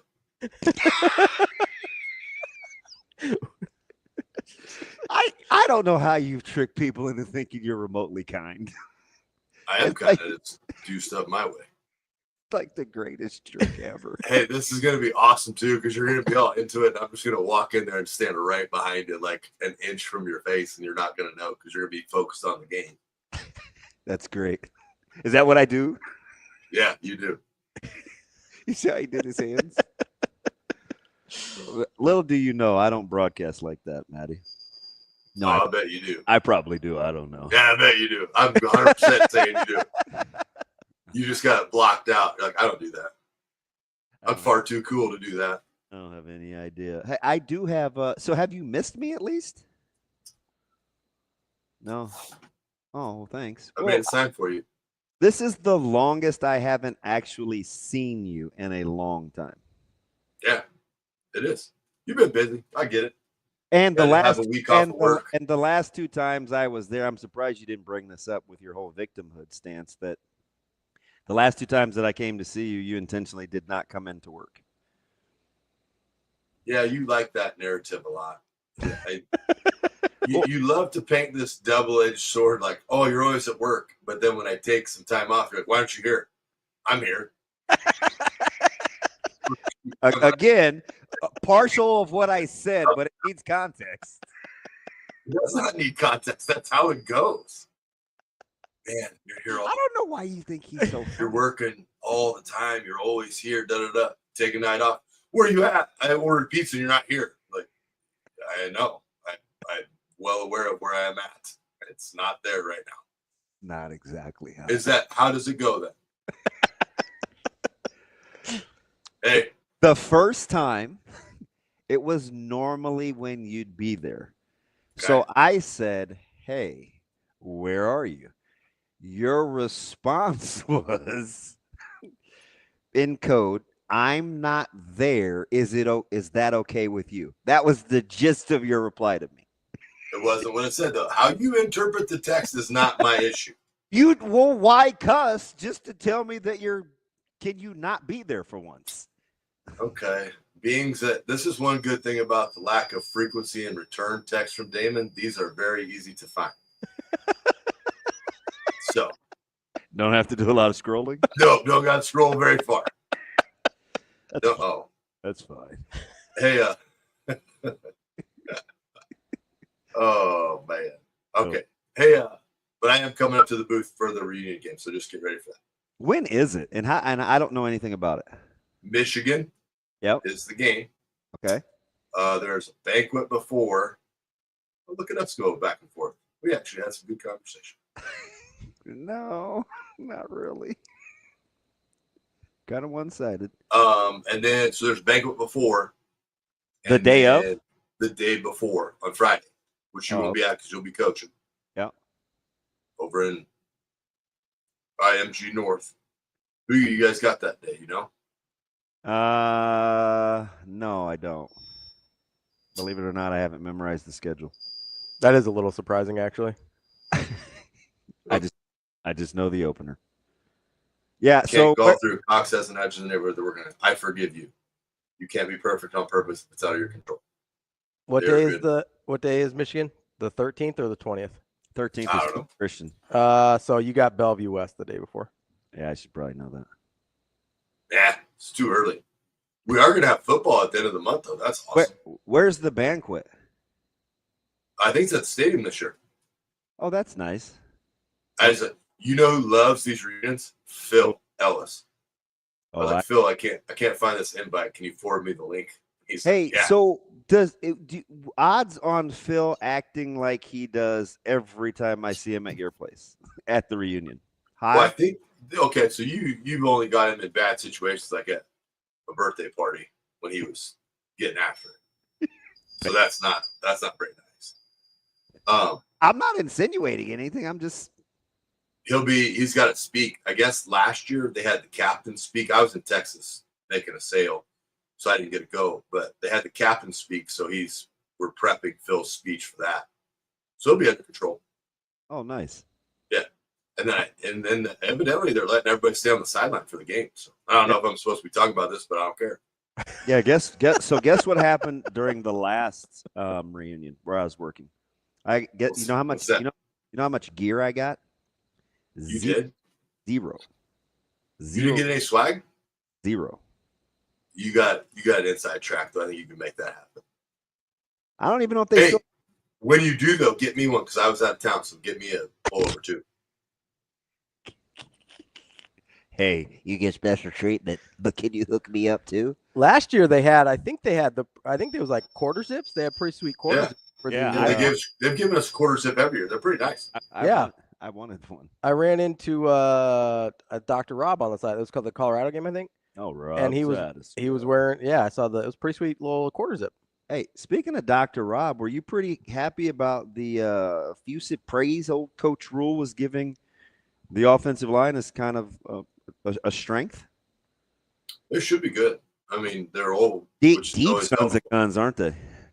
That's probably the best part is that they do have that depth. That way, if somebody does unfortunately get injured, which is probably going to happen in today's college football, then it isn't a shifting of positions and players, and you can kind of next man up. Which, if you paid attention about how they built that way. They built to get depth on the lines, and I'm excited for the defensive line. Everybody's nervous for the defensive line. I kind of like to go to where everybody's nervous and look at it.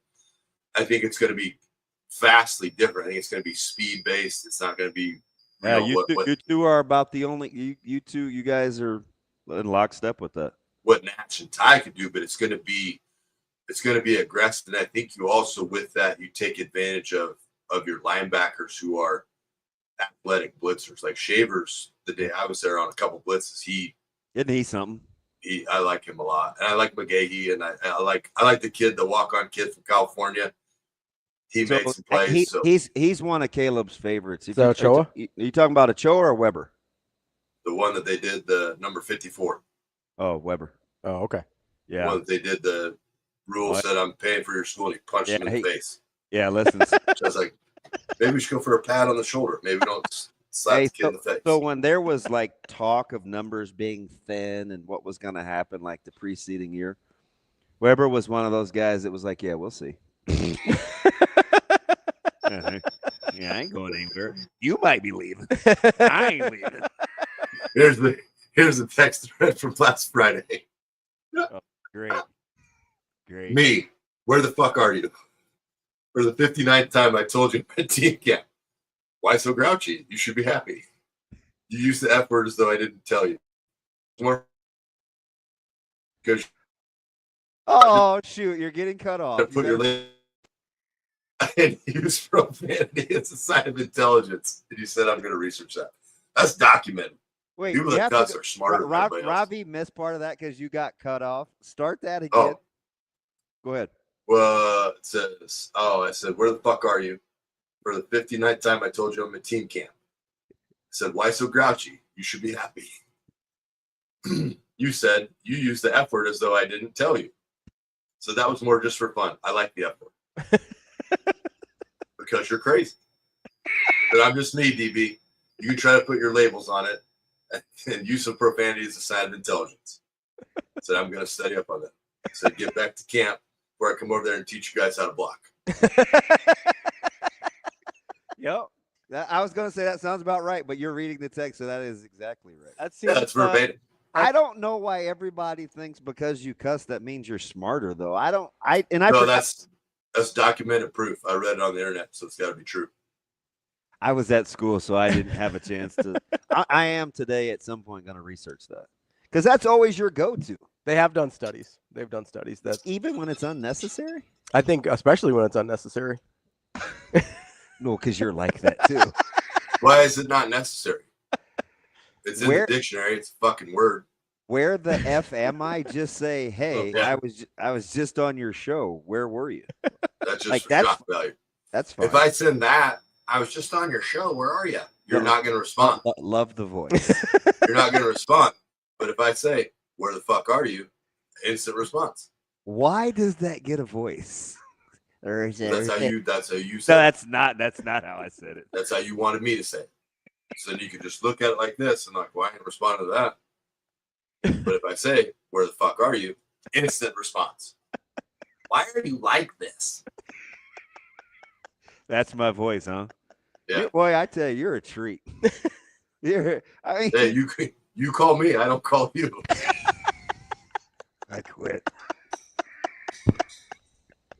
Why are you throwing stuff? Get your emotions under control. What did you throw? I don't know. I had something in my hand. Hey, it was one of the little plastic hole cover things. Hey, you'll like this one on the 12th. So it wasn't like the onslaught of people that came like the first year where everybody showed up at once. It was like people would cycle in and out. Yeah. We get to the end of the night and I look at some of my buddies that were still there. I'm like, hey, who wants to go to West End? And my buddy Mike looks at me, he goes, it's 2:30 in the morning. And I was like, what? Oh. Like, it is? And I looked over and you like, made it is. another 7 hours? Oh, oh, by the way, shout out to Miss Katie Jo Ellis and Cole Evans, who got engaged down in Florida. So Katie will be getting married. Oh, congrats. Yep. But Hannah, the little blonde kind of clone of Katie, she worked Sunday night, and I was in a bad spot. Like I was hung. Like I was not in a good spot. We housed many Pedialites. She kind of looks at me and she goes, you ain't talking about that teeny pecker you got going on. She kind of looked. Well, that was rude. What? It gets the job done. But anyway, she looks at me and she goes, how do you drink that much? And I was like, what are you talking about? And she goes, you just drank the whole time. And she goes, you never drink. I was like, oh, man. I was like, some people are given like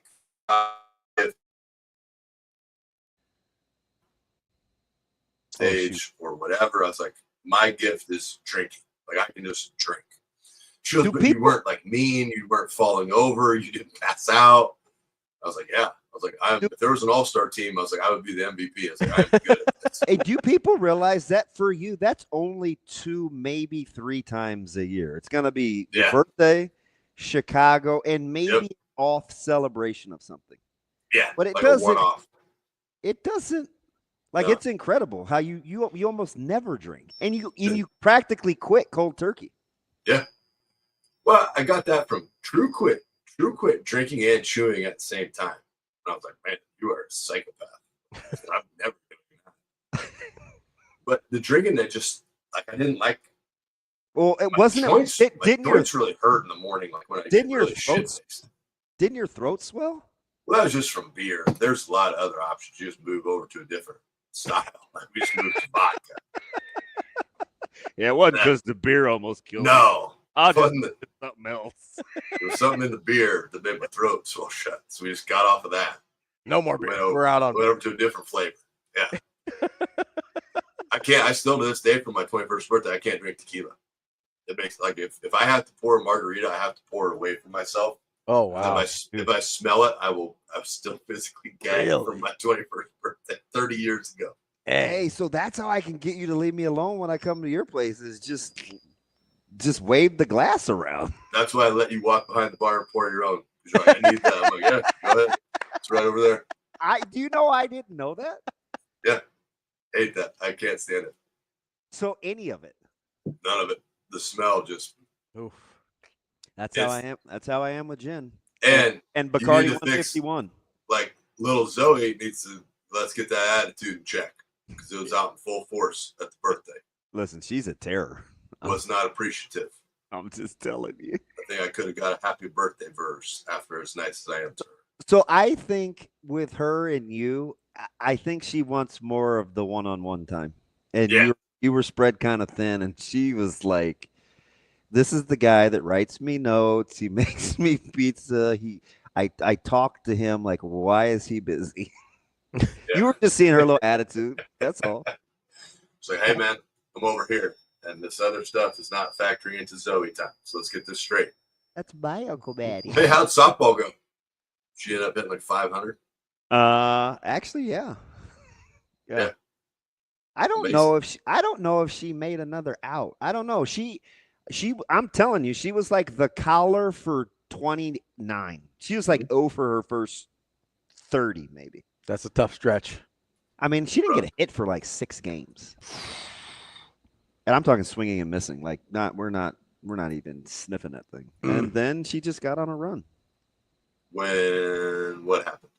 I'm trying to. It's not important. Iowa Western linebacking core was in last night. The new ones. How are they doing? Good. Got to see the cash man. He was doing good. How has he grown? Vertically? Yeah. No. Muscle? Like that. Oh yeah, he's jacked. Does he like how competitive it is? Loves it. Because that's his. Yeah, like he can outlast those guys. Absolutely loves it. Yeah. Coach K was there. He's a good dude. The kid that was at Northern Iowa and then transferred to Nebraska. Yeah. Linebacker. He coaches linebackers now at Iowa Western. He's good. He's a great dude. Wow. He's a really good dude. You like a handful of people. That's pretty good. Kolarovich? Yeah. And then they had I tell you what, JUCO from Last Chance U gets a bad rap, but they were polite, well-mannered. Although Georgia, St. Louis, Kansas City, they were from all over. They were nice kids. Yeah. All right, buddy. Well, I do have to come pick up some meat. So where'd you put it? From where? Here we go. Oh, that's gone. Dude, how'd you go through 50? Oh, if you used it for pizza, that's some high quality beef. If you're using that for pizza, no, that's personal use. You don't even cook. Sure I do. Oh, okay. You turn over a new leaf. No, just because you don't see me do it doesn't mean I don't do it. In all your free time. All right, buddy. That's why we close at 9 on Sunday. So you can cook for the week. Yeah. That sounds mildly. I ate your 50 pounds of hamburger first. It was delicious. Yeah. You're a good dude, Matt. I can't believe how much I've missed you. It's fantastic. I can't wait till we finally get to do a call together for a football game. That's going to be – you're just going to invade the booth, right? This Michigan game is going to be great. Who's on the sideline? Jess. I might just borrow her headset. You listen. You play with that one, you're liable to get whooped. I'm just telling you. She don't play. I might just interview myself. Self? Hey, can I borrow your microphone? Should go over well. Give me a heads up. Hey, here's what I'm going to do. I'm going to stand by T. Frage. Yeah. And when she goes to interview T. Frage, I'm just going to shove him out of the way and just take over the interview. Dude, how funny was he the other night? He's great. That dude. I love seeing that guy. That dude is awesome. I love seeing him. He makes me laugh every time. Easy. Oh, man, you should have heard. I'm not going to talk about it on here, but you should have heard the conversation we had. Who? After the past transgressions from a former coach in Nebraska. Who are you talking to? T. Frage. Yeah. I know it's going down when he rolls in. And he looks at me and he's just kind of smirks. And I was like, yeah, grab a seat. We'll have a discussion. I could only imagine. The only dude I will do 10 flats for. All you people that want 10 flats ain't happening. You're getting 5 and 5 because then eventually down the line, I'm going to have 10 drummies, and that ain't happening. I want you to know how offended I am in hearing you say that, because you literally were going to fight me a month ago over me wanting to change just the number in the order. The number Just is the not going to number. change. You're getting the number that's on the menu. No, they come in blank and blank. I'm like, yeah, that's not even necessary. Are you joking? No, they come in blank and blank. I was like, all right, cool. But see, you T. let Frazier this is nice get all flats? T. Frazier is nice to me. He's never once called me an idiot. All the words that you call me. Yep. That are just hurtful. Steel rod, douchebag, cocksucker, all of them that you're acting So you're getting kind of close to cussing again. I can't believe you let this dude get all flats. It's fine. I'm done. I'm telling you, when I say this dude got into me over a number of wins, it was unusually mean-spirited. Tell him what? You wanted like... Allegedly, you were busy. Can I get 6 of these and 4 of those? And I was like, no, you can get 10 of the same, just like everybody else. Because guess what T. Frazier does? He gets 10 flats, buffalo on the side, and ranch every time. That's fine. He doesn't say, can I get 2? Can I get 2 of every sauce you have? But no, you can't. God, I hate you. Why would you hate God? God has done nothing to you. God tried to help you. You let this dude get all flats. I know. He's the only one in the city. If you need somebody to eat those extra drummies, I got you. He's the only one in the city. I'm a big drummies guy. Are you, Ravi? Yeah. If you got, I'll text you. I'll text you when T. Frazier comes in and gets bounced back out. I'll be there in 10. I'll be right behind you. Hey man, you need to come get some wings. Okay, my drummies guy. Let's go. Matt, if you think I'm not low-key pissed, you're kidding yourself. I can't believe the spiel you went through. Yeah. And you let him turn around and do that? Because he wanted all of the same flavor. He did not want me to divide it out into like 7 variations. Incredible. I don't know why this is hard. Did I help keep you for profit? No, you don't. I buy your stuff. That's not true. Wow. When's the last time you bought a tequila? Okay, now you're being specific. The food. All right, fine. Hey, who's the guy in the front there, right in front of you? That's Coach Barthel without his beard. He okay. way different. All right, yeah. Yeah. I was like, I think I know that guy, but no, I don't. Yeah. Okay. Got it. That's EJ Cleanface. That's great. All right, buddy. Verghese, have a good weekend. You coming over? Yes, I need some meat. You only get pork because your hamburger gone. Okay. See you, fuckers. Later. That's Matt VRZAL. I'm telling you, you know me. Yeah, no, I can tell you're mad. Yeah. Yeah, I can tell. I could tell. You got to a point where I was like, oh, DB's really mad. Dude, he went in on me for 10 minutes. Yeah. Out loud, like embarrassed me over it. Yeah. I asked for 2 flavors. 2, not 7, not 2 of each. 2 flavors, 1 batch. This dude went on a soliloquy. I'm just excited there might be an opportunity for him to get 10 drummies out of this. I'm thrilled. Can I get 10 flats? Oh, sure, no problem. Ravi, get over here and eat the drummies. On my way, Verghese, here I come. Just like I'm on my way to centrusfcu.org. If you're looking for a new home, first home, second home, whatever it is, get to Centrus FCU. They've got great rates and the products and services you need to get into a new mortgage. Check it out and get your application going at centrusfcu.org. That's the show for today. We'll be back on Monday, and hopefully DB won't be mad at Verghese anymore at that point. We'll see. Full week together. We got a full week next week. We got it. We're back. It's almost football season. Let's go. More Hurrdat Sports Live on Monday.